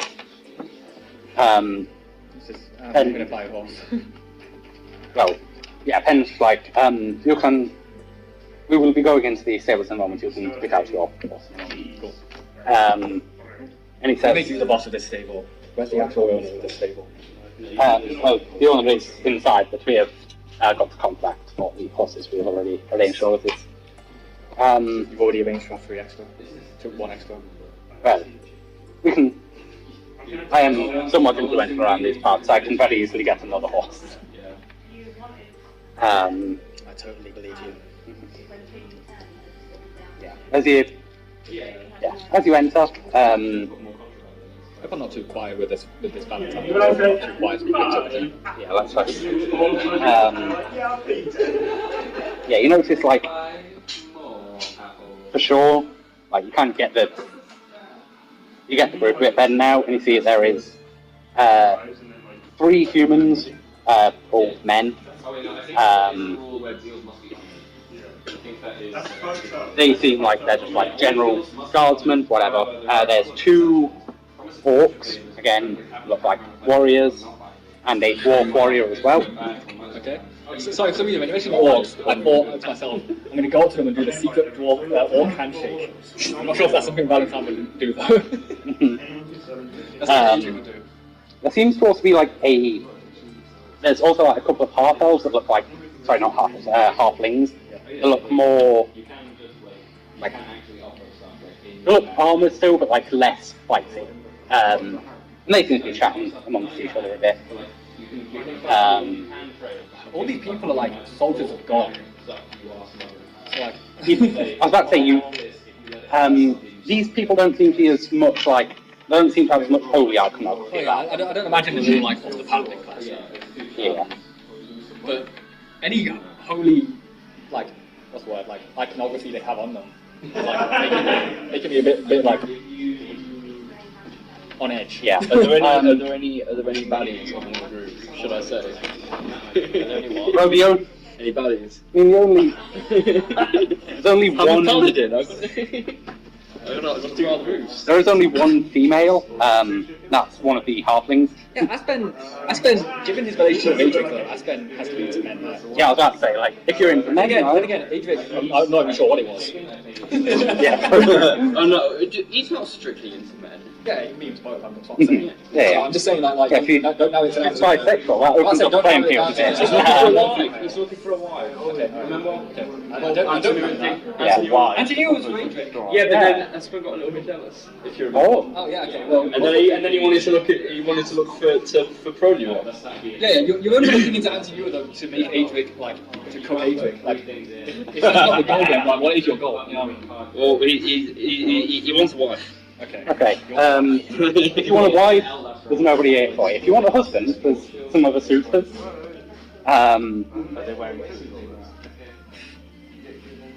Yeah, It was a child that he's going to need. 17 times the size of a normal man. 17 times the size of a normal man. you also notice there is like, yeah, there's also a Venara with them that's like just wearing regular Venara clothes. Like, they're like monkish robes or something. Yeah. Like they're not like full on like Satsu, but they seem to be. It's not so much they're like monk or cleric, it seems to be like sort of things. Lots of gang picking out a horse. Yeah, so you look at the horses, there's quite a few. Just going to roll a D100 and see what quality of horses these are. Well, like, Valentine feels like he's just been like thrown into like a group of like just people that he does not like vibe with or get on with, and he kind of has to like put up with it. And he's just like, yeah, whatever. Go on. Yeah. It's like, I wish I was home right now. I wish I was in my bedroom playing video games. There's a few like pretty like solid looking horses here. Solid horses. I think like. No, shut up. I mean, as in like. Which of these horses is more solid than one of So just run your hand against it. Fucking knock on. Good quality horses, good quality stock. Yeah, these are good horses. And then you notice that most of them seem to have been reserved already by the other members. Okay. The two halflings go to the same horse. I find that funny. I really want them to be sat on top of each other. Imagine I know that they share like a vein. I really want them to be sat on top of each other. They are not sitting on top of each I'm other. excited to like meet like this whole like gang you've come up with. Yeah, you've noticed like you haven't been around long. You've noticed that it seems to be pretty close. Like they seem to be like talking amongst themselves and laughing and stuff. I'd like to find the horse that isn't taken. As you look for horses that aren't taken, they seem to be of like a bit lower quality because it seems like most of the ones that have been reserved high quality Not very stuff. solid horses. Not pretty solid. Somewhat liquidy. Squishy horses. Fucking fall apart in my hands. No. You just touch it and your hand phases through it. It's not like it doesn't look like it's going to die right away, but it just It might die in about 10 minutes though. It'll do. It'll do. Yeah, I'll let you describe what the horse looks like because I'll let the others do that. Oh shit, I can speak with animals. I can spell speak with animals. Oh yeah. Wait, do you have that prepared? I do, yeah. Nice. What's up? What happened? Did the jester come back? It's so funny. You mind sharing with the class? I'll tell you after the session. Okay. You'll tell us after the session. Okay. What are they doing? Okay. I'm gonna go to one of the horses that aren't taken, if I can tell. Yeah. Which ones aren't taken? Yeah, you can tell that. Okay. Seems like Venora hasn't taken a horse, but you know, Penn seems to have the best one. Okie dokie then. I'm gonna cast Speak with Animals. Okay. I'm gonna start addressing the horses. That's what you got. This is my spell sheet. I printed it. That horse goes like Aeon solid as hell. Which one of you is the most solid? Dark Snake. Actually, first of all, This is what I expected to do. I'm asking them the question. That's my question. Yeah, if you ask that, they're going to say like, well, the better trained horses have all been taken, but we're not that bad either, I don't think. One, like, What am I going to say? one of them looks like very runty, and that was like kind of shying away.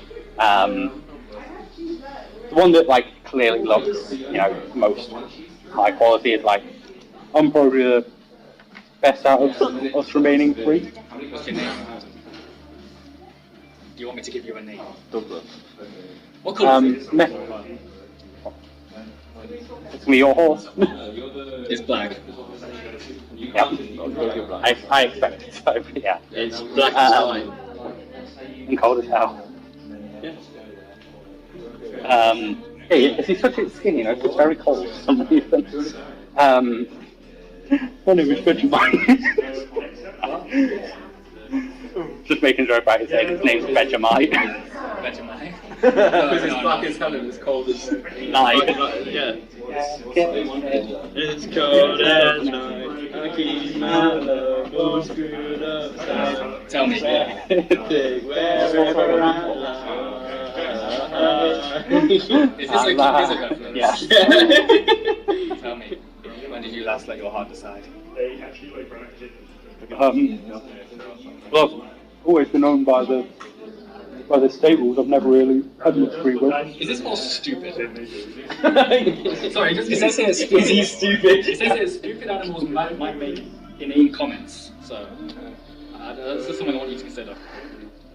What's my name in the comments? What does that mean? I don't know. Like, how does that apply? I'll keep that in mind, but yeah. Yeah, that just means like, it might say things that are a bit like if you ask a question that's a bit too complicated, it might not be able to answer very well. That sort of thing. It might be like, it might say things that are a bit obvious. You seem like a good horse. I like to think so. You're mine. You're mine. So wait a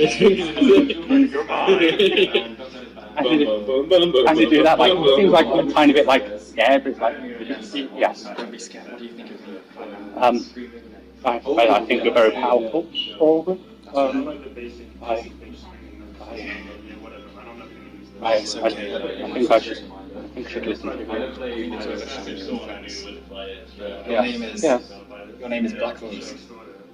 That's a Twin Peaks reference. It's a good name. It's a good name, isn't it? Thank you, Maxwell. Thank you. Twin Peaks is a show that's really good. Oh, Twin Peaks. It's an old show. Yeah, I think you're talking about that one. Yeah, I bought a DVD from it from CX. Is it Pete? Yeah, it's Peak, actually. It's Twin Peaks. Double Peak, so. Anyway, your name is Black Rose. Thank you. I think that's a sick name. I'm pretty fan of that. It is, yeah.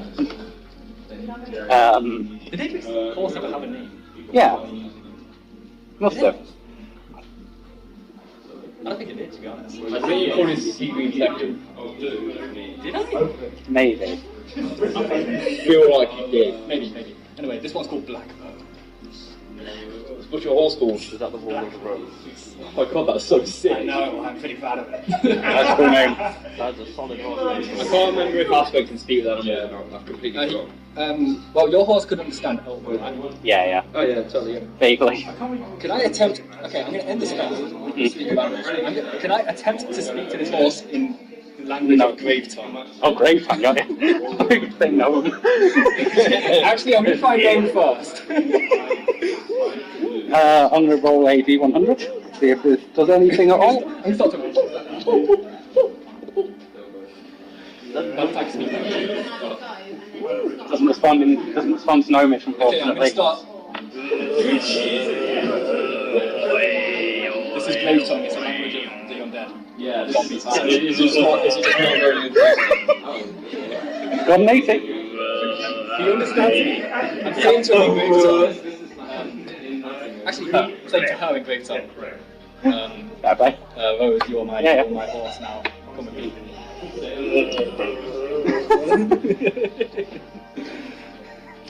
Just gonna make a little check. I'm gonna raise my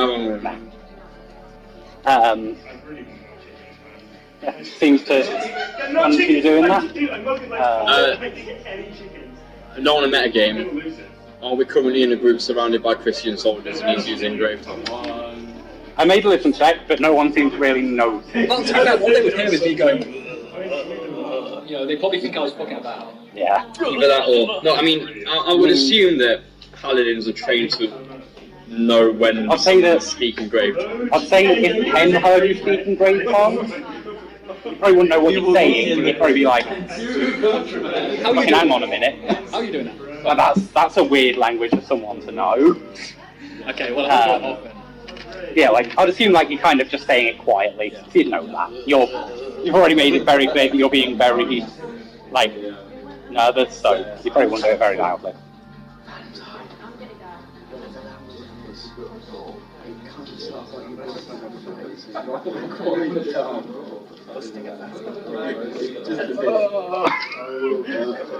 I'm not familiar with that expression. That's falling hole. Relieving yourself.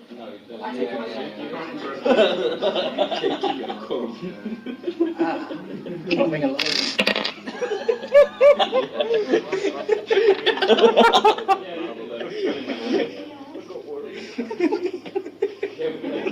Really funny about Valentine saying glowing a lot. Yeah. And that being what he would know it as. Specifically. I've been around the block a few times, okay. I know the words. I know the lingo. He says after not getting the lingo multiple times. Yes, I know the old lingo. Yeah. Blowing up. Great, I'm arriving. No, I don't say good heavens. Yeah. I don't say good heavens. Telling thine ladyship you are arriving.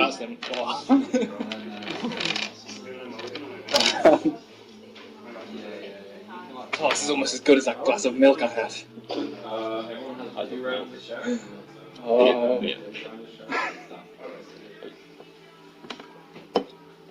Yeah, you notice Penn's horse seems to be like very well kept. It seems like pedigree. The rest seems to be more average.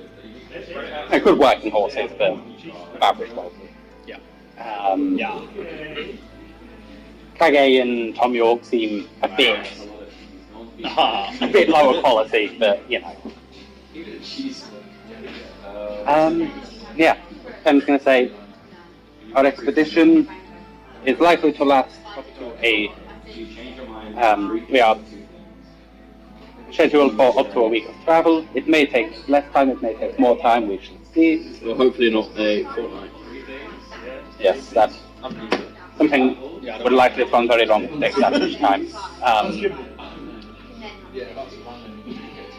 As I have said, our goal is scouting only, however, we are of course authorized to defend ourselves and defend Boston and the islands. We are authorized to protect ourselves and Forstone and the rest of the island if we need to. Is everyone ready for the expedition? Everyone packed up with food, supplies, all of that? I've got everything I need. Yeah. I've got my horse. I will let you know though, I'm not the most apt at defending myself. I only have this sword. That is completely fine. More hands is always more use. Of course, I myself, I like to think myself a capable fighter.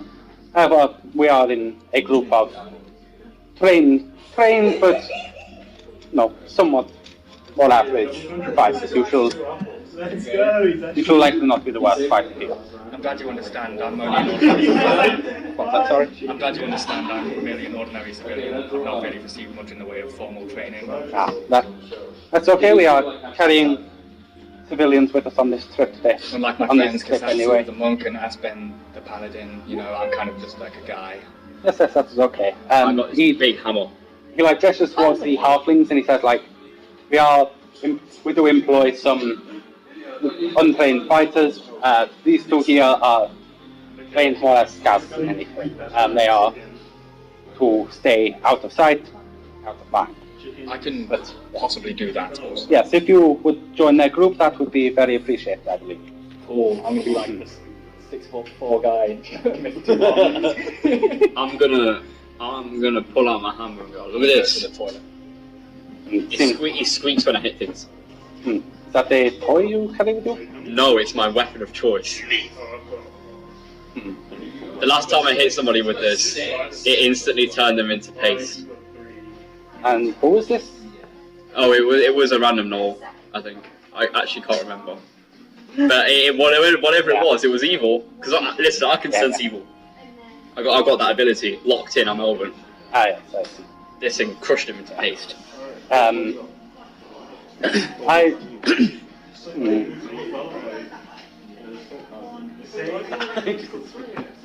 This might be a bit of a weird question. This is like out game.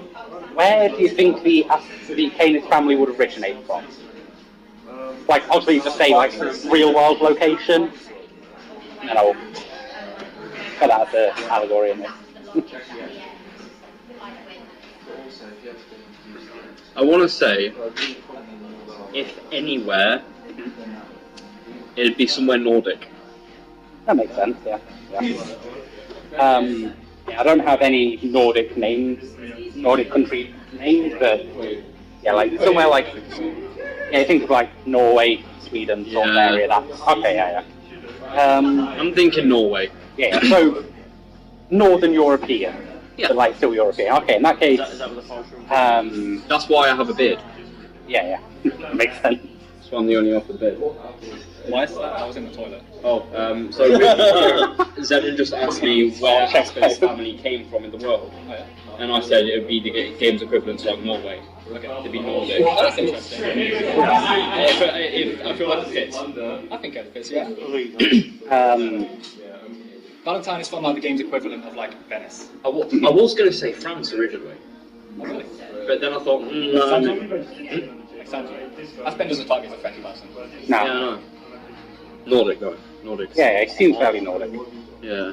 And in that case, can I say like that crest on your armor? I suppose you are the original owner of it, correct? The original one. Of the armor. Are you part of the? It's a family heirloom armor set, I guess. That's been handed down from the man of the house. Or in this case, the female of the household, the armor that she has. You're part of the Canis noble family, is that correct? Giant thumbs up. Ah. Well, I know that you're I know that your family have religion themselves, and do not worry, I know many people from my faith can be somewhat not very understanding of other faiths. I am not like that. I have my own beliefs, but I do trust that. I do respect any devotion, and I respect your devotion to Allah. Well, I mean, you know, I'm kind of like the same. You know, I keep my devotion to myself. I don't really interrupt other people's lives with it. You know, I've been that kind of person. So, you know, you do your thing, you do your thing, I do my thing. If people don't let me do my thing, they get jollied. I assume that is a weapon that has more power than it seems, if it is... well, as I said earlier, I hit somebody with it and they turned into mushy paste on the floor. This has happened more than once. This team seems to have a knack for finding weapons that are much more powerful than they look. I heard Adric perform with a crowbar. Okay, well, Adric's crowbar was like enchanted, I think, or something. It wasn't enchanted. No, it was an completely regular crowbar. This hammer, I had it specially crafted for me to make squeaky sounds when it hits things.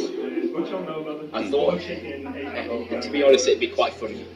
It seems when I hit something, it went. It seems rather humorous.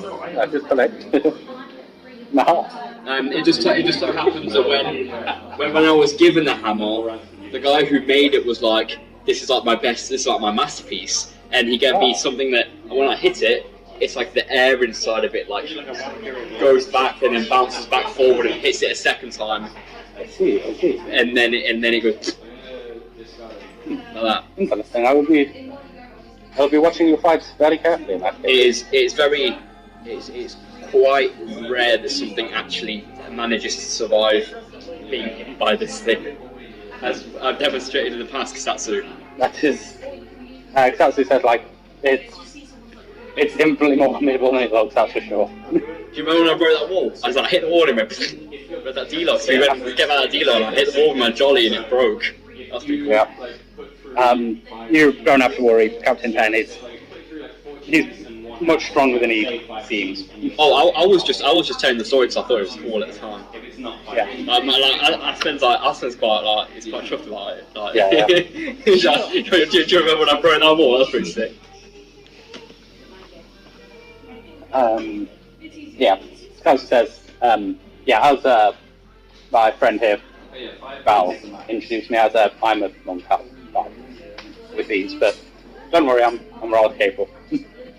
And says, well, 2 capable fighters and 1 extra scout is very, very welcome on this journey. We will need, if the rumours are to be believed, we will need all the help we can get. We shall see if they are, but, well, either way, it'll be even easier than this otherwise. Now, let us set out.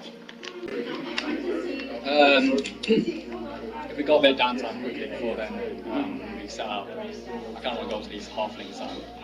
Yeah, that's fine. Yeah.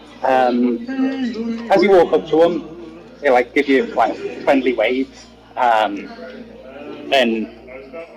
say like, "You're a big lad. Happy to have you around."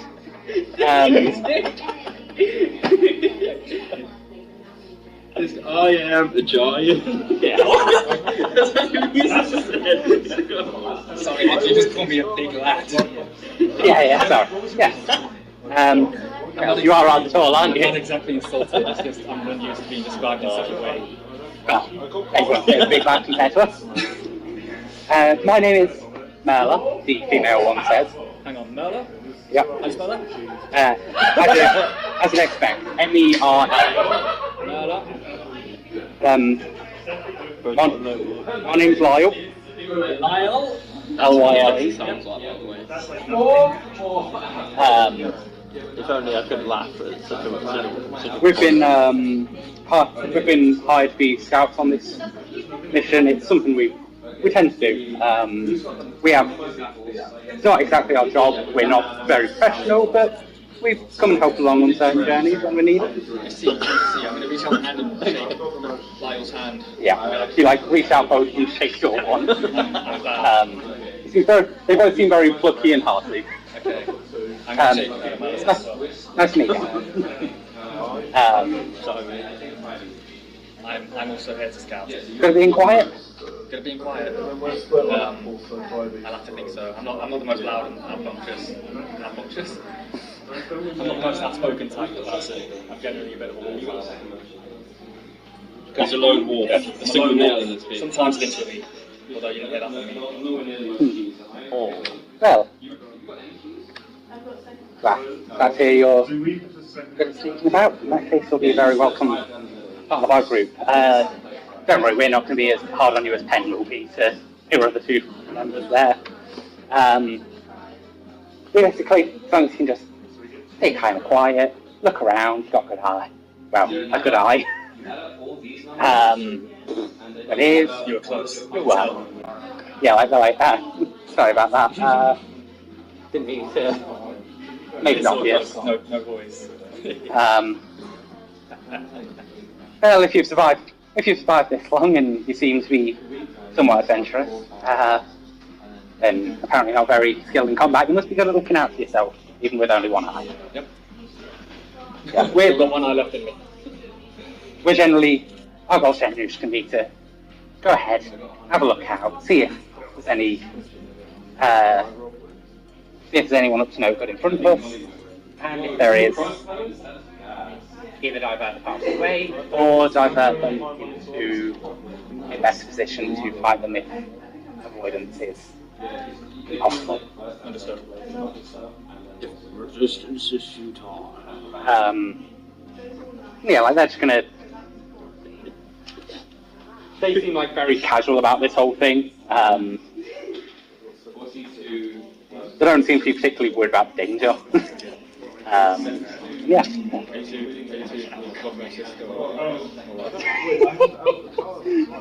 As people are until they like laugh a bit and they're like, You love this? that would be quite shameful. I see.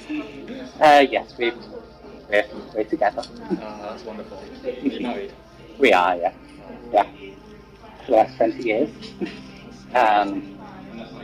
We met when we were just children. We come from the mainland on Worcester. Our little village, where everyone knows each other, everyone around each other. We met as kids. It's always been joked that we'd end up together, and we did. We used to own a little shop over on the mainland, but since we moved down here for a bit more privacy and to help with the scouting efforts over here, we've got a little bakery that we own over in Folkestone, but it's not always open, obviously, seeing as we're quite often out on these missions. Depends on what we're needed for. That's so sweet. Yeah. Marriage is a wonderful thing if you find the right person. Oh, it very much is. And he's definitely the right person for me. They seem like almost obnoxiously lovey-dovey at times. Yeah, no. Yeah. Can I make it canon that if I still find something cute, when he goes, oh, there's like an actual sound effect version of it that plays, where it's like an audience, yeah, like an the audience of it, an audience goes, oh, Sure. Part of the silly shrew. gives him something.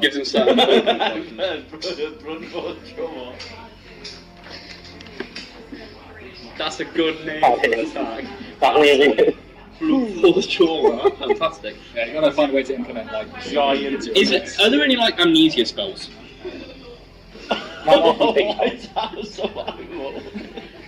Just on force trauma, if you're smoking enough, you can't forget anything. You reminded me of White. Are there any amnesia spells I can Not that I can think of. I can't believe you put Valentine with the happy married couple, by the way. I didn't, you I did. know. I think it works out really well. Yeah. This is going to be an interesting thing. By the way, they are just jabbering on. Yeah. They're telling about like all of the people in the village, all of the like... Yeah, I'm like half listening. Yeah. I'm assuming, I don't know anything about this, I'm assuming that Bruno has some related history with... He used to be married. Oh, right. Yeah, I mean, Aspect might be able to tell this. He has a ring on his finger, so he might be able to just know this. Oh, okay. I'll tell you this, what he's got. I'll say this, Valentine. I kind of walk over a little bit because I'm hearing this conversation from the distance. Adrian had a family once. A clown family, even. He had a clown wife. And... Could this have been because she'd been related to Elliot the Manchester at all? I don't think so. This Jester is someone else entirely. If I'm not my own individual organism. Elliot's fucking Adrian's son.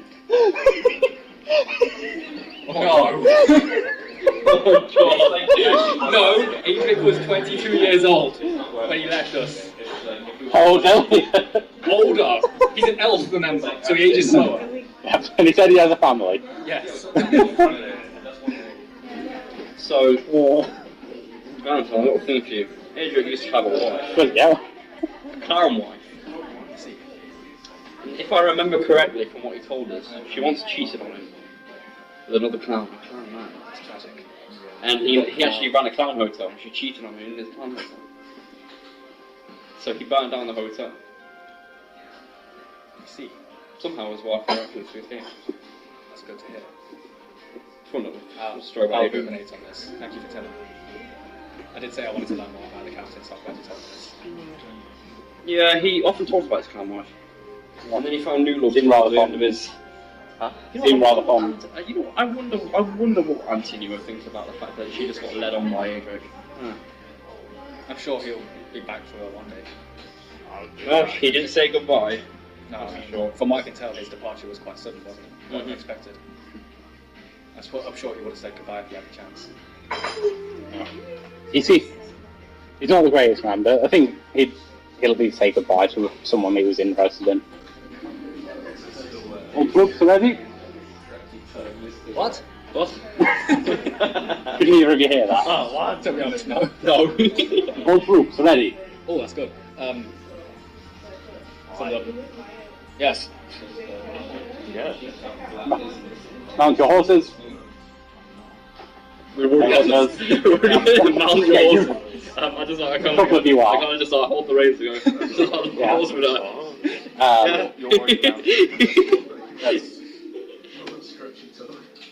Follow my lead. Okay. So, am I scouting party ahead of everyone else? You're going to be in a minute. Okay. You march outside the gate, and he puts a hand up to stop her, Yeah, essentially, like, the way the stable works is there's a gate on the back side of it, like, just leads to that side. Second time, 51st scouting expedition. Like, puts up his hand and see, like, the storm gauntlet sticking up.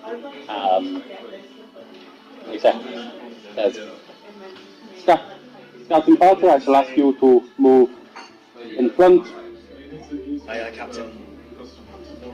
Yeah. I do that. Yeah, Valentine goes, and so do Lyle and Merla on their horse. Yeah. I kind of want to be behind Milo now.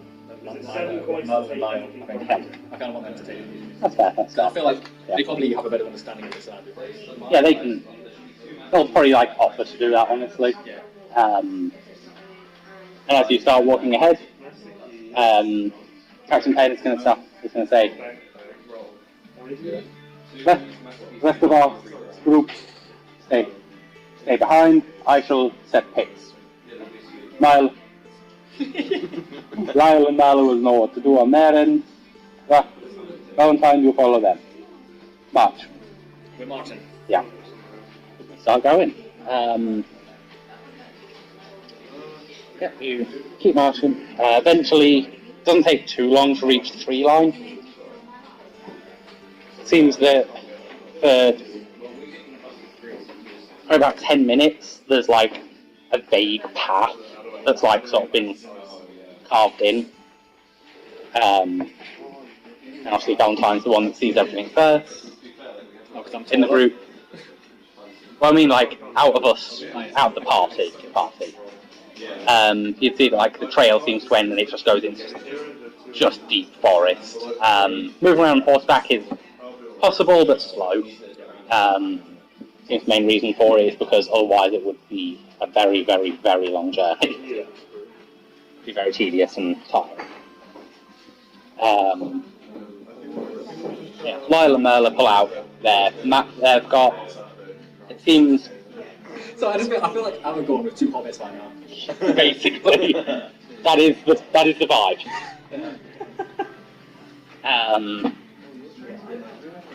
Yeah, they like start pointing out to you the route they're planning on taking. Their map seems to be like actually a bit less detailed than yours. I say, I'm going to try and go generally around that. Basically, just try and do as straight shot as possible while trying to stick closest to the farm. Okay. Yeah, I'm going to make Valentine and then the scouting party to make a spot check and a survival check. Okay, spot check. 18. Nice. Survival check. Oh, pretty good. 19. Okay, so you're doing very well. Yeah, good. Wait. Yeah.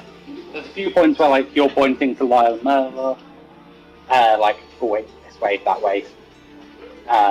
This way seems like less wooded, etc. They're like pointing things out to you as well, but you actually seem to be more in control at this point. I am They're like, too. yeah. And they are like complimenting on like, ooh, yeah. Penn and the rest of the group are following behind rather well. You're managing to stay close enough there. They will see you, but not so close that like you're obvious to anything else. And yeah, it takes quite a while for anything to really show up because you're like noting down. Like every now and then you'll see like sort of wooden effigies almost. Seem like crudely made. You can surmise they're quite likely knoll based. Okay, well, these effigies look like knolls. They don't look like knolls particularly. They look just like weird constructions. They don't really seem to have any bearing on anything that you can really tell. Like they seem very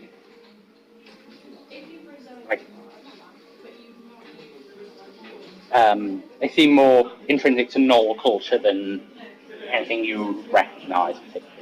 Okay. You can tell like they're probably quite important. They probably have meaning, but they're not it's not anything you could really tell My what job it is to is. communicate that we are trying to keep our distance from those. Yes. Yeah.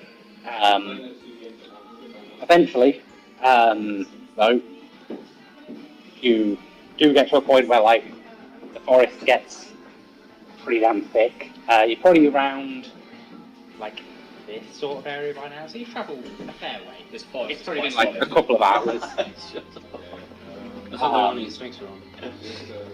Some solid snakes around. Maybe some venom snakes. And Liquid horse. Valentine, you would know that it's like you're kind of like being bottlenecked into a certain place unless you really want to go like into the forest. Well, can I tell what this certain place might be? It's just like a certain path, but then you eventually see there is a group of gnolls ahead. Your sort of options would be go through the gnolls. You can't. It's sort of fast out there are. It doesn't seem like an enormous party. It seems like it sort of seems like a scouting party of their own. Actually, fight. Or try and venture deeper into the forest, which. Well, my job as scout is to Convey information. It's Really. convey information. Yeah. It'll be my decision whether to fight or go around. Right? I'll communicate. Yeah, that's fair. That's fair.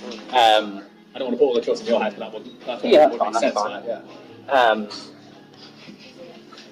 fine. As you like give a sign, say like stop a minute. Yeah. Like pen or for the stain. And you sort of say like let them know like, oh, I'll go back. Like tell them. Let them know like, oh no, don't worry, we have some signs for this. And like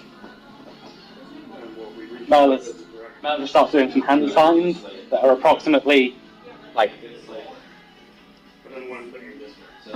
that way, like that way, and then that way. And you can like you can't really hear what Pen's saying, and you can't even see what it's saying actually because You can't see his mouth. got map. But you can see he turns around, and then Saxo and Aspen and the rest of the party here. Scouts are informing us that there are that the forest around this area is quite thick. I believe the only viable way through would be to fight a group of gnolls. That means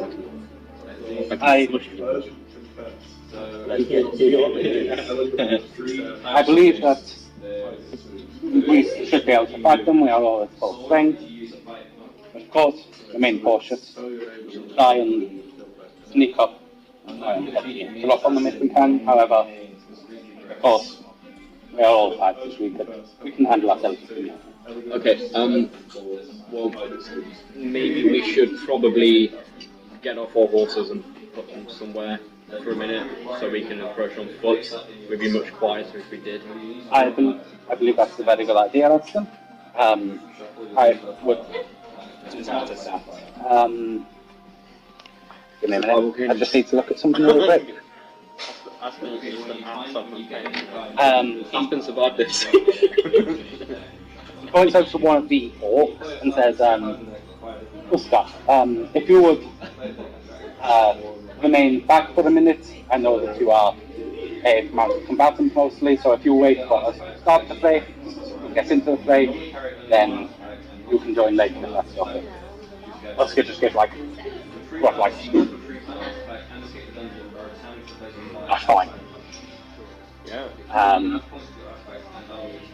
Then Pen sort of like jumps off his horse, says,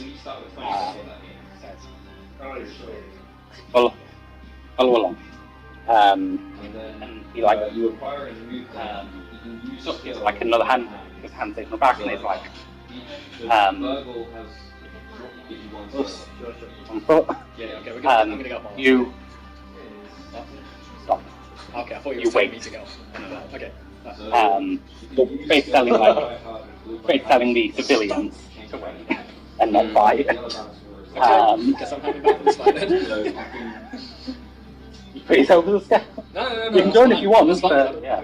Okay, so like this is. That's fine, because like... I mean, maybe if we're struggling. Yeah, if it's struggling, I'm Time not to going to watch you die.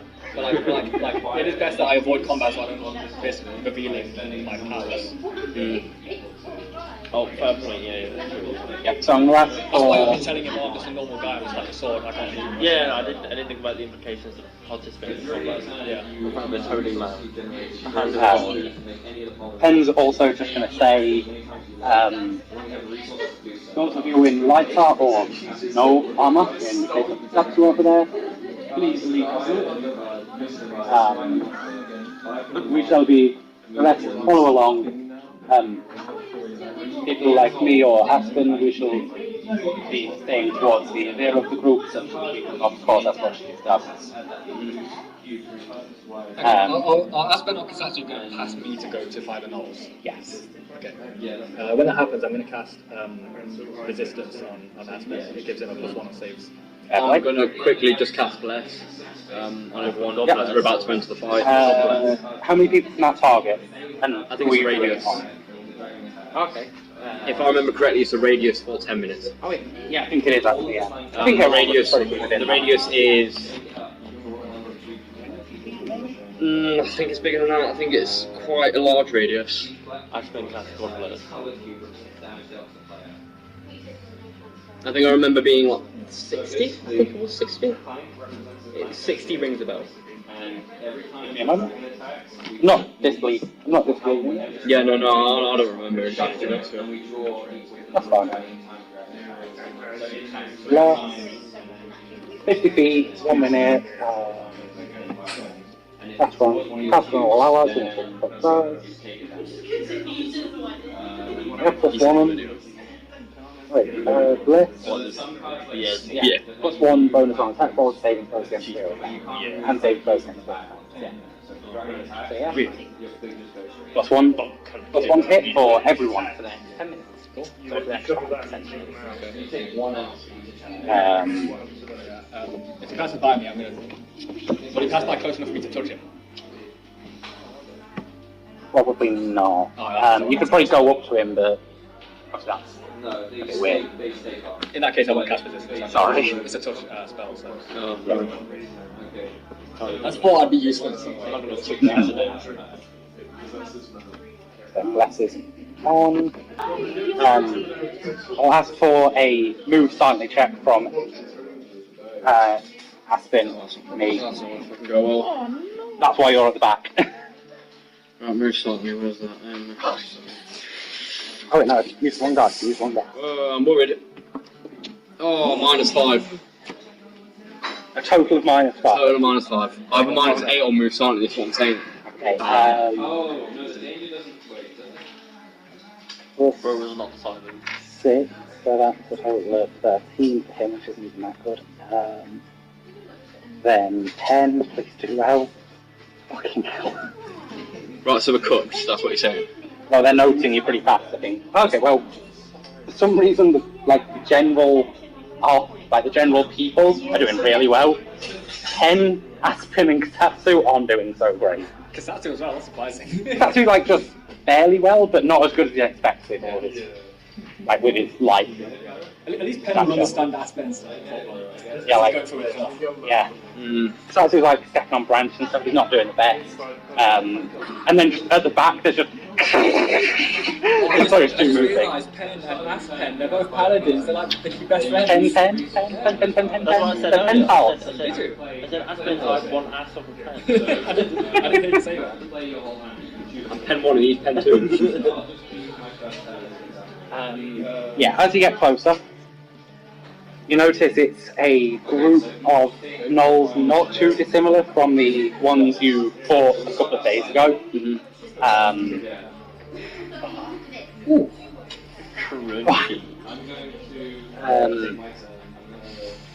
Yeah, they seem to have the same scarification on them.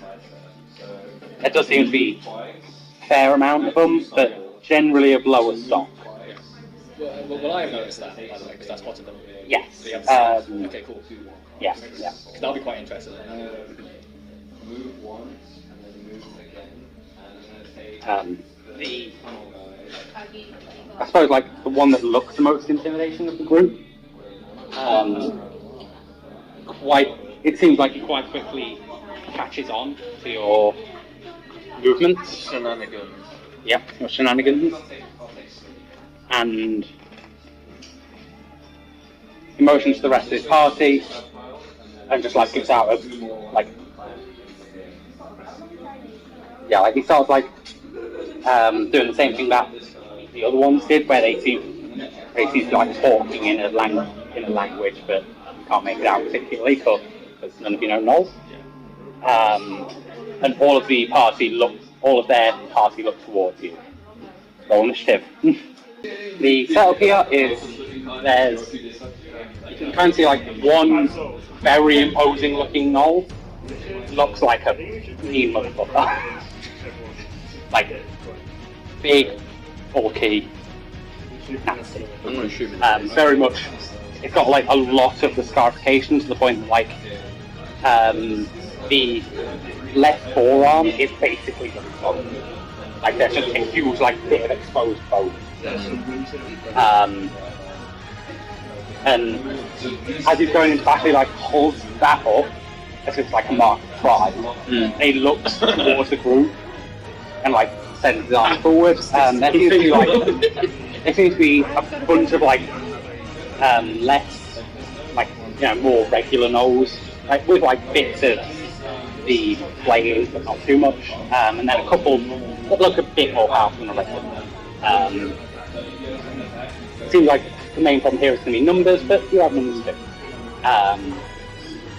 And then on the player's side, it's Satsu leading, followed by most of the rest of the forces, and then Pen and Aspen bring up the rear. Okay. With Valentine and the other two off to the side and back. Would I be able to shoot my bow and arrow through the crowd? Would that be shooting into combat? You would be able to do that, because you'd be able to like get a... Okay, so it's not shooting into combat? No, okay. Not until there's two people within 5 feet of each other, which is probably fairly easy. As long as you don't shoot at one where there's two people fighting. Well, I want to shoot one directly at the leader in his dome. Okay. Yeah. That might happen when you get to your turn. Now, the two like a little bit above average Knolls run forward, and they're both going to aim attacks at Satsu. He's leading the party. They think that he's most powerful.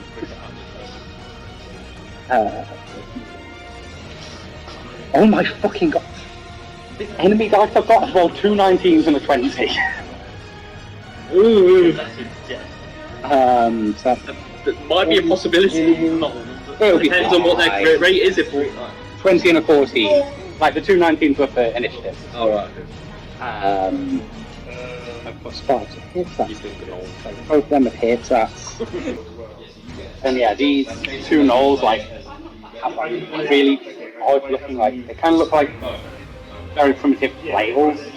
Basically, like almost looks like a hunk of just ore or like just metal that's like gotten out of the earth, attached to a thick looking string and a piece of heavy duty wood, and the boat claps him round the head.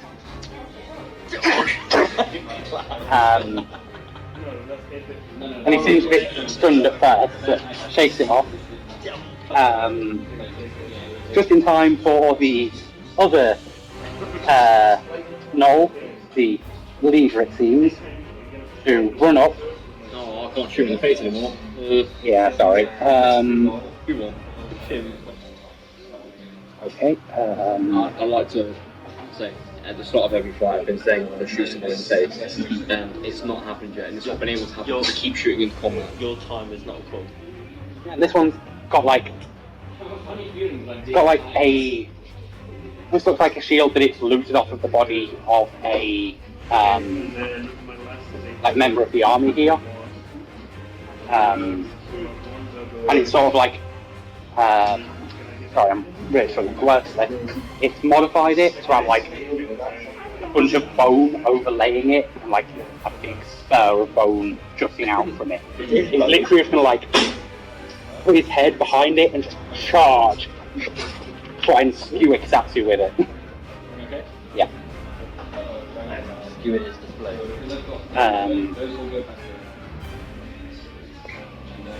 That's definitely going to hit, I think. Did you put his own bow? No. Take his own bow. Luckily, it's not that much damage. Yeah, just as like Satsu's looks back up from being whacked round the head with these two flails, it just feels like it just looks up in time to see the spike just go straight through his side. Like the knoll's just like, yeah, it's gonna like basically like lift him up a bit and just throw him to the floor off of the shield. Damn. Yeah, it doesn't matter. I just think about like a huge like roar as he looks at the rest of the group, kind of assuming that Satsu is down for the count. That's a crazy something to make. Yeah. You hear like a few gasps from the like rest of the army as a couple of them pull out bows, others pull out swords, and they just like a couple of them like run up to the two gnolls that are closest and not the huge one. The ones that have like the flails. A couple of them are going to try and stab at those two. Some of them are going to try and fire bow shots at the gnolls in the back. I'm just going to make 2 attacks. Okay, yeah, so the fight with the flail wielders doesn't seem like they're doing a huge amount, but against the gnolls at the back, you see like a good few arrows hit, and you see like a couple of them like fall down. You're not sure if they're dead or they're just really injured. Seems like they've put up a good volley against them. Valentine's turn next. Does he want to do anything? That's fine. Then it's Aspen. Okay, well I'm gonna run up to the leader and actually like really hit him really hard in the face with my divergence jolly. I'm gonna diverge his jolly, that's what I'm gonna do. He ain't gonna be jolly for very long. That's for sure. Let's see. Oh, you fucking kidding me? Hang on a second. 9 plus 1 because I got thinger. Plus 7, so that's 17. Let me just double check if I get anything else. I don't know if I do, and I probably don't. I'm sure you do. Yeah, I don't think I do. That's close, but not enough. Second attack. Oh yeah, I forgot. I got a second attack. Oh, even worse. Damn it. Is this what I've been reduced to now? When was the last time I actually hit something? You hit something in, like, you hit Cygnus, you hit Yeah, you before. defeated Cygnus and You pasted the gnolls. Yeah, pasted the gnolls. You've absolutely jollied that Gundia. Yep.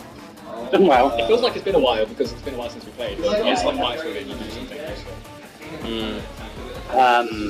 As you bring your hammer down, like this gnoll just like grips the like bulb of it, and like it's like that first impact doesn't do much, and like the air comes rushing, and he just like puts enough pressure on it that the air just does not squeeze through. Aspen has a really like comically sad look on his face right now. That SpongeBob face. Satsu's turn next, and he's just gonna. He's absolutely fucking. Oh, I know what Ajax Horse was called. It was Equinox. That was it, yeah. Yeah. That was it. Yeah. Because I remember he had a top hat. He had Obed's top hat, which he's now taking with him. Aww. He's going to.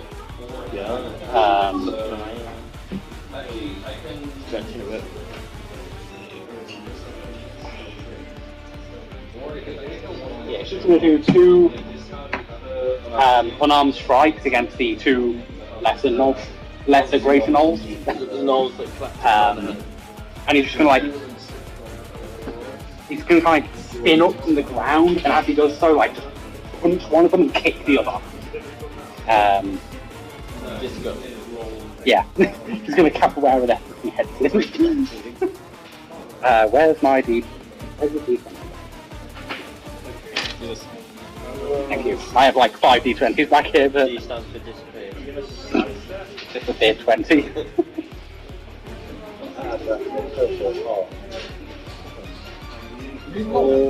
What's that? Yeah.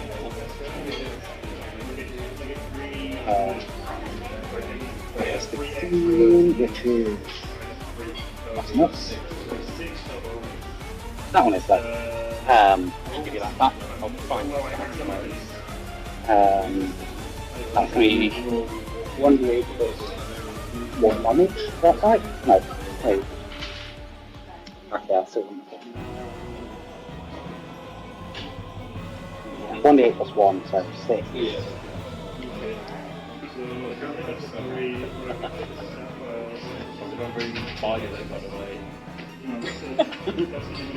There we go. So, one of them doesn't seem to be affected that much, but the one that he kicks in the stomach, doubles over. Seems pretty wounded by it. It's now Pen's turn. Pen is going to sort of hold his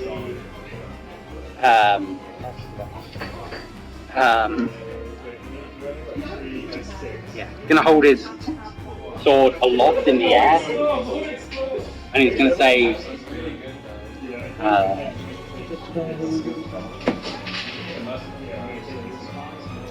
gonna use that one.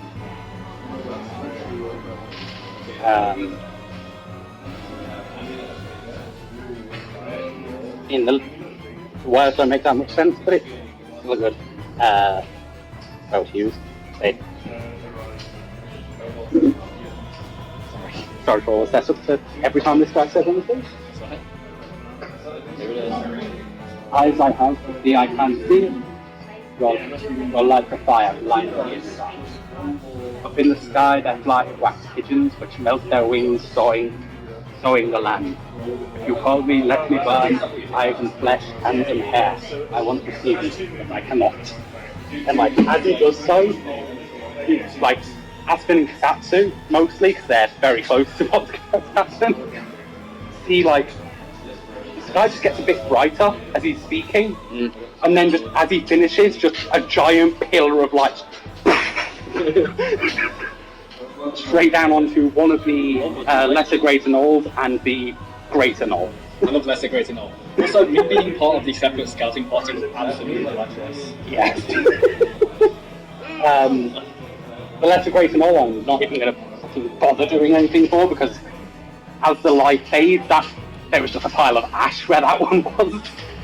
And the other one, as it fades, I'll make a roll, see how well it does against it.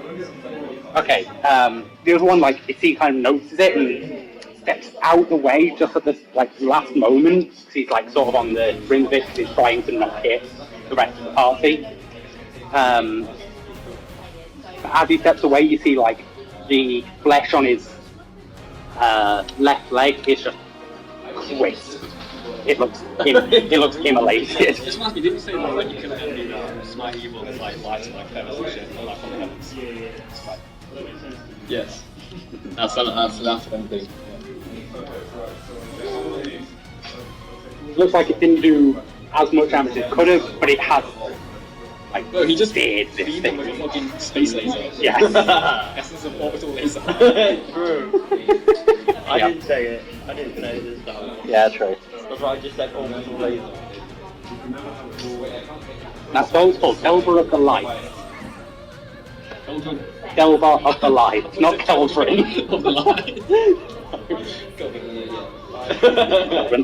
You don't get that. Stop laughing, you don't understand what. No, stop laughing! I'm just imagining a cauldron falling from the sky.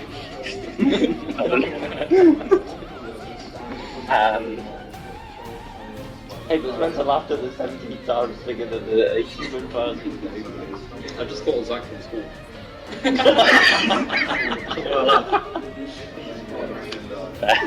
God. That's why I said Zach in general. And he said Zach. No. And the gnolls, there's now like the major gnoll forces, like the smaller gnolls that are around, and they're all just going to get out like crude-looking longbow and just try and return fire. That's going to be their thing. They do this turn. They don't do particularly well. They do all right. They manage to like land a few non-lethal shots against some of the army, none against any of the main party. Like none against the major fighters of the group. Now it turns to the one now. Lesser Great Knoll's turn.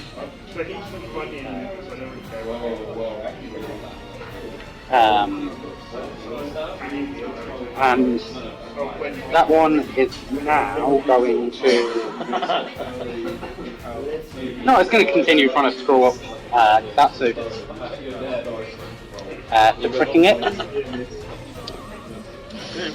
And that's going to be a.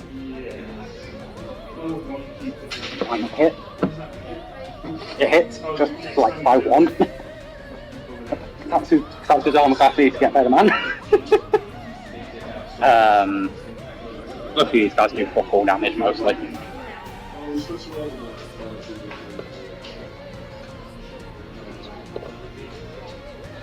Of course it does max damage.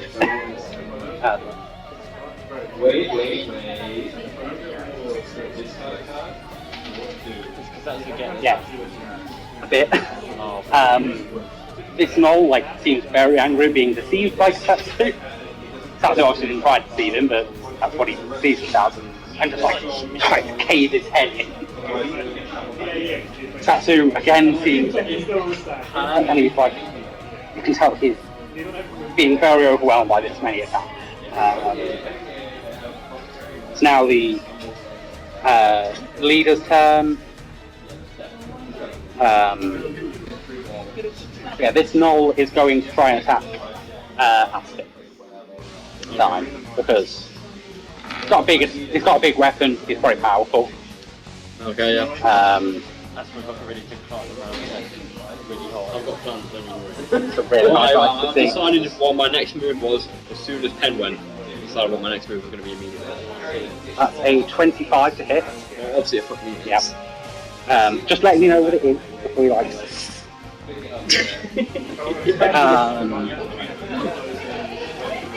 And that's going to be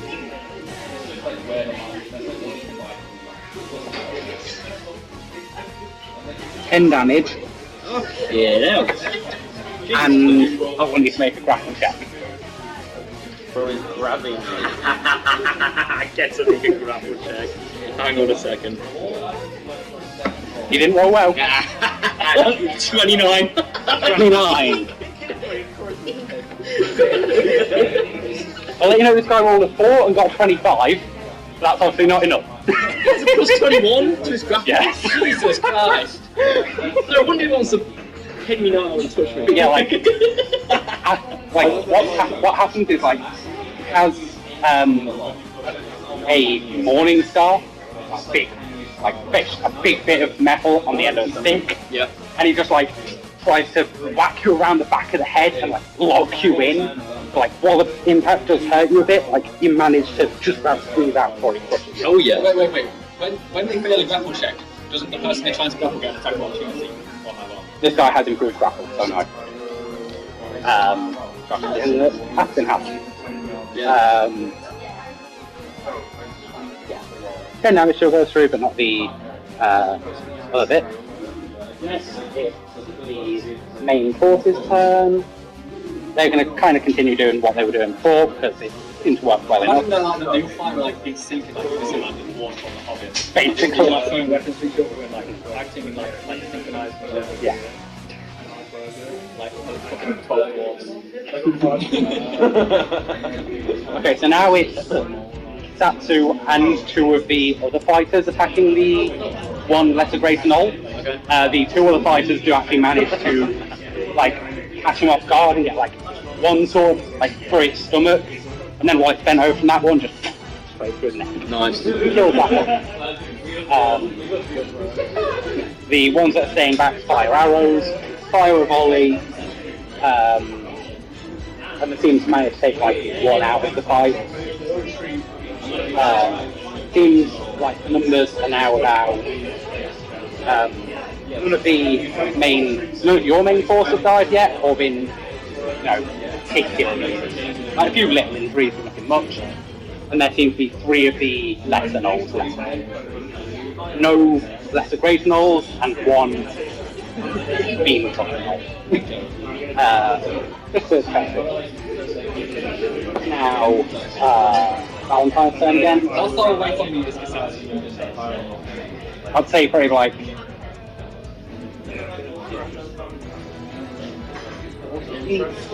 I don't do anything. okay. I watch. Otherwise, I would have went up to him again. Okay, well, I'm going to turn to Pen and I'm going to go, why are you saying words before you do your things to help? Do your opponents help you fight? It is casting a spell. I need verbal components. You should know this. Yeah, okay. Roses are red, violets are blue. I'm gonna fucking touch you, grab him, and inflict more wounds. Against the main. Like, Against the big guy. Yeah, against No, against Pen.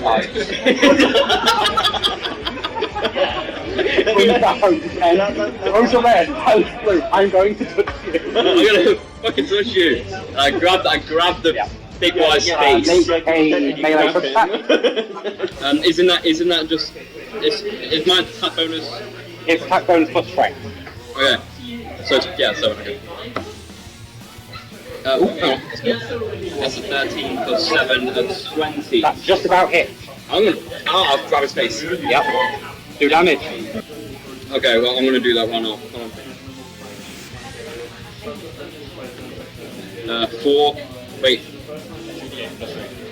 Do I have anything else? Do I have any spell boost or something? No, it would just be the 2. Okay, 4. 8. So that's 11. 11 damage, nice. Down a fair bit. I did not say that.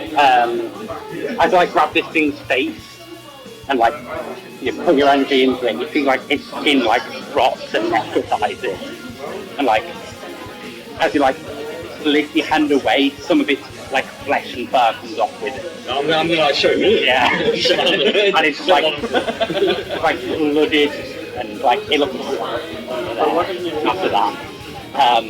It like turns around and snarls to you and like half like some more of its teeth are showing now. Oh, I'm so cooked. That's whose turn next, and he's going to notice that this guy's probably the biggest threat right now. Is his defensive, which is literally right in front of me and was the whole time. And he's going to try and do a trip attack with his stick. I need to get rid of that picture button. I'm not sure what it is. I'm not going to hit, I don't think. That was a his divergent jolly. Yeah, that's the one.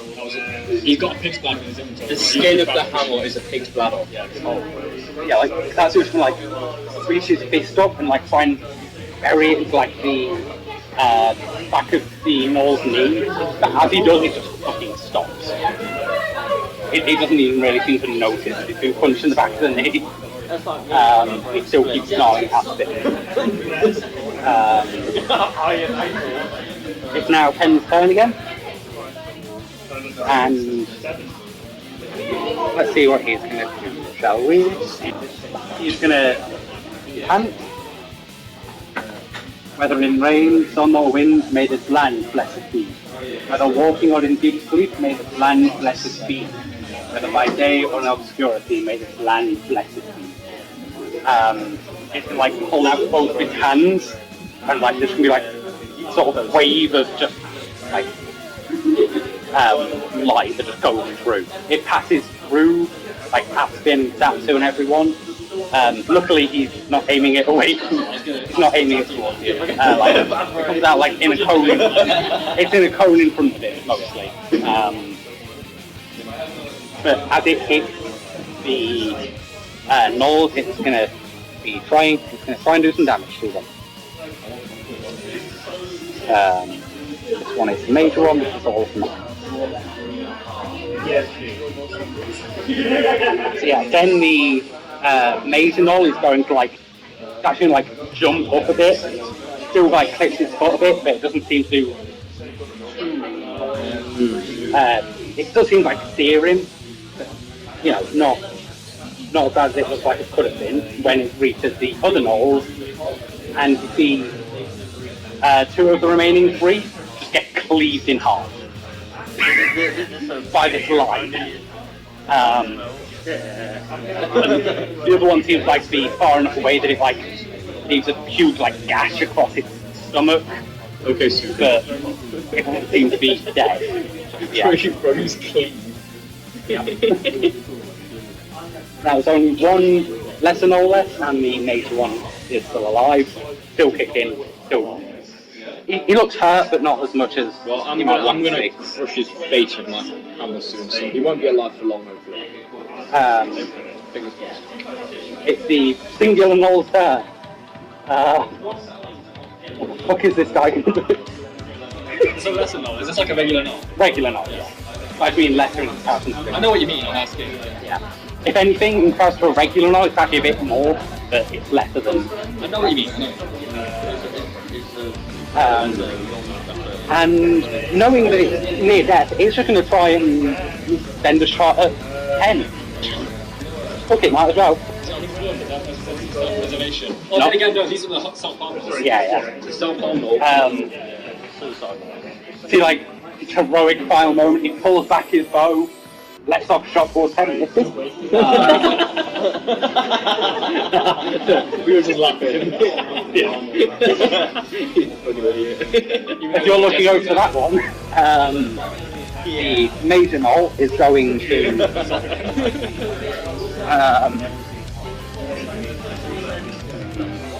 The most epic bow shot in history. Misses! Pretty much going to try and do the same thing again. It's going to this time it's going to try and. This is just save on, but it's going to try and grab Aspen by the shoulder and just. The morning star into his head while he's got him grappled. But we'll see how this goes for him. He ain't got me grappled. I mean, where that it's going to be an attack and a grapple. Okay. That's a 1. So basically, what I do is I just grab him and I just carry on. Yeah, go over there. You just keep laughing, and it seems infuriated by this. Tries to grab his shoulder, he's shake him off like it's nothing. Brings down the morning star and you hold his hand, like he did with your hammer. I tried to with and you see that he puts so much force into this, as you catch it, his morning star just flies out of his hand. Oh yeah. Disarmed. So I'm gonna disarm him in a minute. With my hammer. I'm quite evil. In his face. He seems a little bit worried by that. Why? As the two other combatants, the two regular people and the rest of the archers are just going to try and volley into him. Basically, yeah. Well, that's not done anything, and that's. Nothing happened. I got a 3 and a natural 1 for them. So one of them jumps in the air and Essentially what happened is the two melee combatants. Oh no, that's the two regular combatants just try and slash into it, but he doesn't fucking notice essentially. Still too angry at him. And you see all of the archers lining up shots towards this gnoll's head as what's her name again? Muska rides in on his horse and just barrels them over. Amazing. So yeah, they all take a bit of damage. We're in a fucking clown posse, like. An insane one. Insane Clown Posse, yeah. Yeah, it looks like one of the main like archers is staying down. He might probably not dead, but staying on the floor at least. Oscar just said like, "Sorry, got out of control." It's an orc. These are the people I'm putting my life in the hands of. He's got Oscar on the next turn. As that might be. Valentine next. I'm gonna watch. Cool. Aspen. Okay, I'm gonna turn to this big orc and I'm a white flash. No. There's no white flash. No, kill Oscar. Give the orc. Divergent Jolly white flash. Do I get a attack bonus for this? It's white flash, smite evil. Not even, yeah. Gotta say these things are actually evil, so plus 2 to hit, plus 2 to damage. I can only use one at a time, can't I? I can't like, use both at once to buff it, can I? Both at once? Yeah, because I only have one a day, yeah. Okay, well I'm gonna hit him, basically. So I've got plus 1 to hit, plus 7, plus 2, so that's plus 10. God, please get above a 10. 50-50 shot. Oh yes! 26. 26, that's enough. Destroy that. Yep, the dog That's not one. collapsed in. That's the one that will be blessed. Yeah, the second one will be blessed. And that is that's a, wait. Oh, sorry, it's one that will 9 plus 10, 19. 19, that doesn't hit, unfortunately. Okay, so the first one, okay, I The get first one's still going to do some mad damage. That's 1d8 plus whatever it is, plus 2. Wait, it's D8 plus 2. Plus 2. Does Bless give an attack bonus? Okay. Bless doesn't give a damage bonus, So but basically I get Smite Evil gets plus 2. D8 plus 4. Yep. 12. Well damage, nice. I got 8 damage. Let's see. Come on, goody gumdrop. Yeah, this time, like, as it seems less, mentally stable, Alberto's Jolly just like collapse into its side and just blasts like chunks of skin off, like just flesh flying off. Lets out a big roar. And that's why they call me Super Nice Baby. It seems a fair bit weaker. Still kicking though. It still seems very much in the fight. Hardy boy. I'm a hot boy.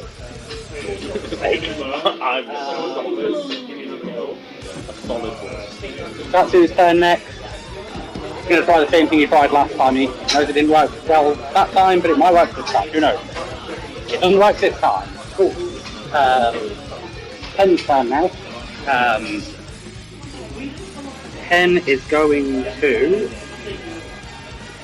hold his sword in front of him, pointing it straight towards the knoll, and say, "We are stones of this earth. We are splouts of these roots.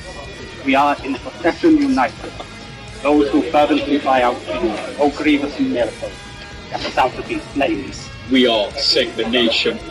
And as he does, Soul's basically going to start firing holy laser beams.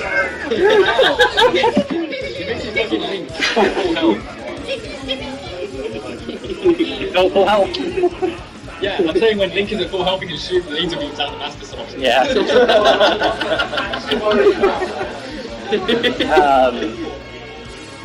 You're going to see basically one just hit the kneecap, one hit the other, and then one go through something. They've been hurt quite a lot. Is bent over at this point, and it's clear that the relentless onslaught is doing damage. The one last knoll that I entirely forgot existed is going to try and fire another shot at 10. And this.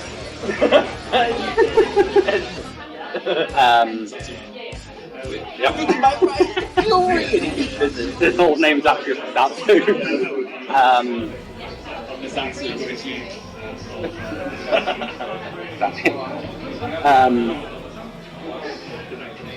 The huge knoll is noting its near death and it won't win this fight on its own. It's going to try and be a bit cool. Just like basically just slam the spike into one of the melee combatants and the Morningstar into the other.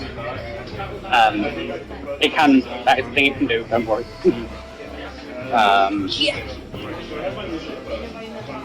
It occurs to me that you probably gave us this enormous group so you could kill them off really easily. Yeah. Okay, so the one that was being targeted with the Morningstar just about manages to duck, but like fall to the floor in doing so. Yeah. I'm gonna roll some damage, but I don't think it's gonna, unless he rolls like shit, this is not gonna go well for the other guy. We hardly knew him. Yeah, that's not good.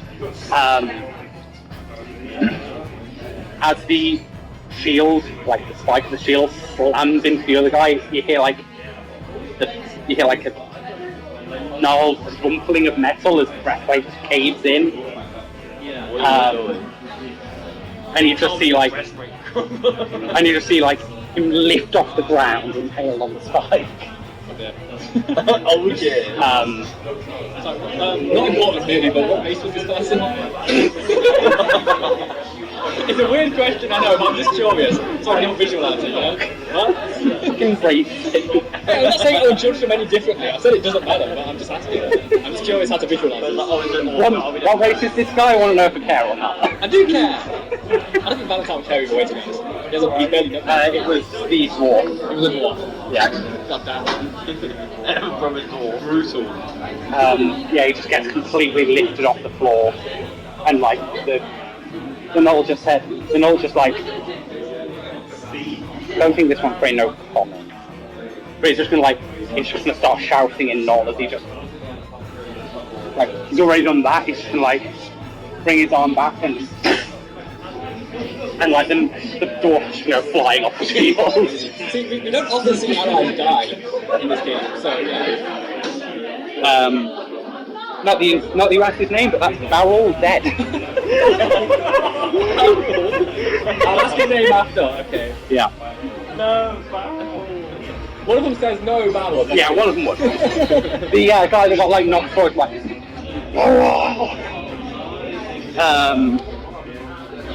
He looks very enraged now. Absolutely Baruul. And look, we have it. It's now the rest of the group's turn. Kick his ass. He just wanted to kill one of his friends. Right, let's jump in. This other melee fighter's gonna grasp his sword and just try and like wildly swing. This feels exactly like Lord of the Rings one. That actually fucking hits. Oh my god. Oh my god. Vengeance. The swing of vengeance.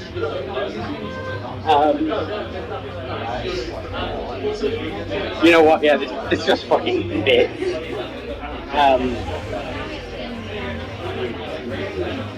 This guy is like gonna like lift up his sword and like try and swing it at the knoll's face. He's gonna like just gonna try and like block it with the arm that's like got bone exposed and stuff. And as he does, you just see the bone just out of the way. There's no muscle on it. What's he gonna do? Yeah. There is muscle in the arm, like you can move it, but like the pommel of the. Oh yeah. There it is. That's the noise that emanates out of the bone. The bone just, like you just see like the arm crumple it, and he lets out a brutal pain. A few more shots coming at it that don't hit. And I don't think in this melee Oscar's going to be able to do anything. Oh, poor Oscar. Valentine's turn next. Turn into Marlowe or Baruul. He was good, man. He really was. him go. Right, everybody got the passage based out of our roles, I suppose.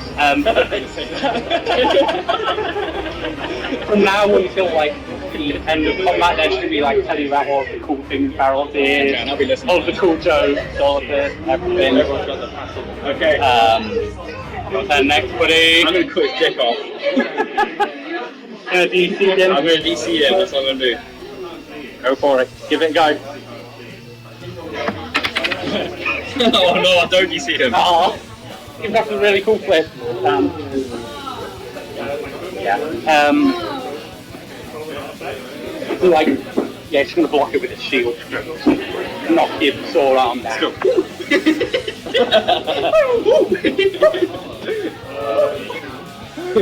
What's the big idea? Okay, no. Yeah, by the time I'm Yeah. It was all shit in Gnome. just go send Sorry again. Katsu is going to. I'm hungry. He's just going to try and punch this guy around the face a couple of times. That's what that means. He's going to try and punch him around the face a couple of times. He's going to miss both times. Sad. Pen's turn next. Okay, the bench power. Yeah. Pen is going to walk up this time into the melee, and he's just going to like menacingly stand in front of the knoll and just like try and swipe, like slit his throat, just cold. Cold as fuck. No words. Yeah. That's a 19, baby. Plus everything else he probably has. Wait, is that a crit for his weapon? Probably. I can tell it doesn't matter. Yeah. I mean, yeah, but if it's a crit, that means it's super Yeah. satisfying. I'd say it probably is a crit. This is like a very special weapon. For that, I'm going to say it does this much damage per hit. It's the VC though. Yeah, as he just calmly walks up to this creature. I mean, this lad's flair's dramatic, so it's just going to say, it's a desecrated and this will be returned to the earth. Stay away from us. Head on. Head clean off. I talked about Baruul's pattern. Oh no! That's about as bad as Baruul. And like, That's Baruul. as swings his sword, Katsu and I can get a bit of a better look at it because it's like right in front of their faces now. It seems to be like covered in. It seems to be like at its face a rapier, but instead of the hilt, it literally seems to be like wires wrapped around his hand. And the entire blade seems to be coated in these same wires, blood red. And as cuts the head off of this knoll, the blood just seems like soaked into it. Like the blood that got onto the sword.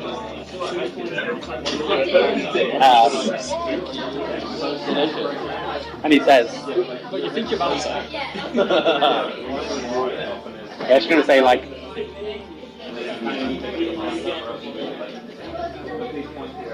that's all good fight. We shall see our fallen warrior reclaimed and then we shall move on. And yeah, like everyone's consulted free. Over the next few minutes, like the halflings and Valentine come over, and everyone seems to be like sort of taking whatever they can to dig a small grave for Baruul. A couple of them are like running off into the forest to find the corpse because it got fucking run. But as it comes back, it's not a pretty sight. There's like an enormous wound through the stomach and lacerations all across the face where he must have landed. You can only hope they were made after death. There's something that I quite need to do. Yes. It's a little bit risky though. But I kind of want to go to one of the knoll corpses and like do something subtle. I know. If you're going to try and do it, make a... Definitely one of the corpses that people aren't really like looking at. Yeah, there's probably some like in the back that are being less looked at. I'm going to say make a move silently check. Well, actually, no. Move silently or sleight of hand. Whichever works better. Whichever's better. Sleight of hand. Natural 20. Six. I get plus on that now. Yep. The slightest of us. That's good. So I really do is. something discreet with this null Yep, corpse. that you do. Everyone's seeing me. Yep. You said you were kind of interested in them, with like their So I'm lacerations. investigating him while I'm doing my things. Yeah. You see that like all of these lacerations seem to be made with, at least on these ones, a whip. A whip? Yes. It seems like, from the best you can tell, like basically a cat of nine tails, their flesh has been splayed off with it. So someone did this to it, or did he do it to himself? From where the marks are, they're mostly like across the arm, but some of the places it's like no way a cat of nine tails would like hit there while they were trying to not have it do that. Yeah, okay. It seems purposeful, or at least even if it didn't do it itself, it seems like it allowed it to happen. Yeah, okay. Um, Oh, I'm really glad that went well this then. yeah. It could have been so bad if I hadn't, but I kind of needed to. You're going to see that like they try and find like a fairly large rock to use as food, so you get like some twine and make a crucifix for the grave and stuff. Just imagine. And You said he's penguin. Come on, Valentine, kill some fucking and Ken is actually going to like grasp his sword tightly. Like you can see, like his knuckles. Actually, he has shiny white. He's wearing one. You can see that he's like really squeezing. You hear like the squeaking of the leather. And he's gonna like put his sword back in the sheath. And he's just gonna like draw across his hand with two fingers, and he's gonna like literally right out of like great stone with its blood. The fallen warrior. That's kind of hard. Yeah. It's kind of sick. These are some good characters you made. And then there's Baruul. Baruul's quick. Okay. Don't bring it up again. Yeah, everyone's like sharing stories about Baruul and stuff. Like people doing like first aid on each other to try and heal each other up. Sasu's actually gonna go up to you two and it's gonna say like, "Hey, I kind of got a bit fucked up in that fight. Do you have any that magic voodoo shit that you can use? Alright, if not, just if it's free to spare." Yeah, I can heal you because that's like that to do with my stuff. Oh, that's fine. Go away then. Maybe that's Cure Light Wounds on. It's probably fairly easy to sneak away. It's just like a part where people aren't looking.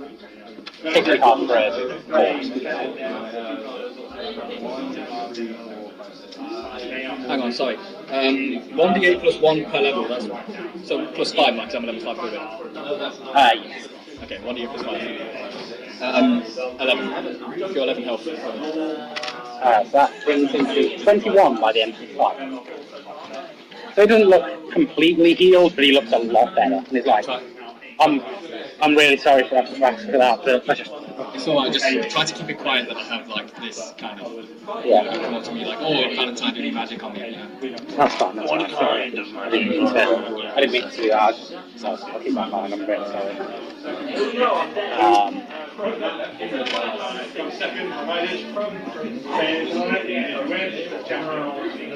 Eventually, the very abrupt funeral service finishes and set off again.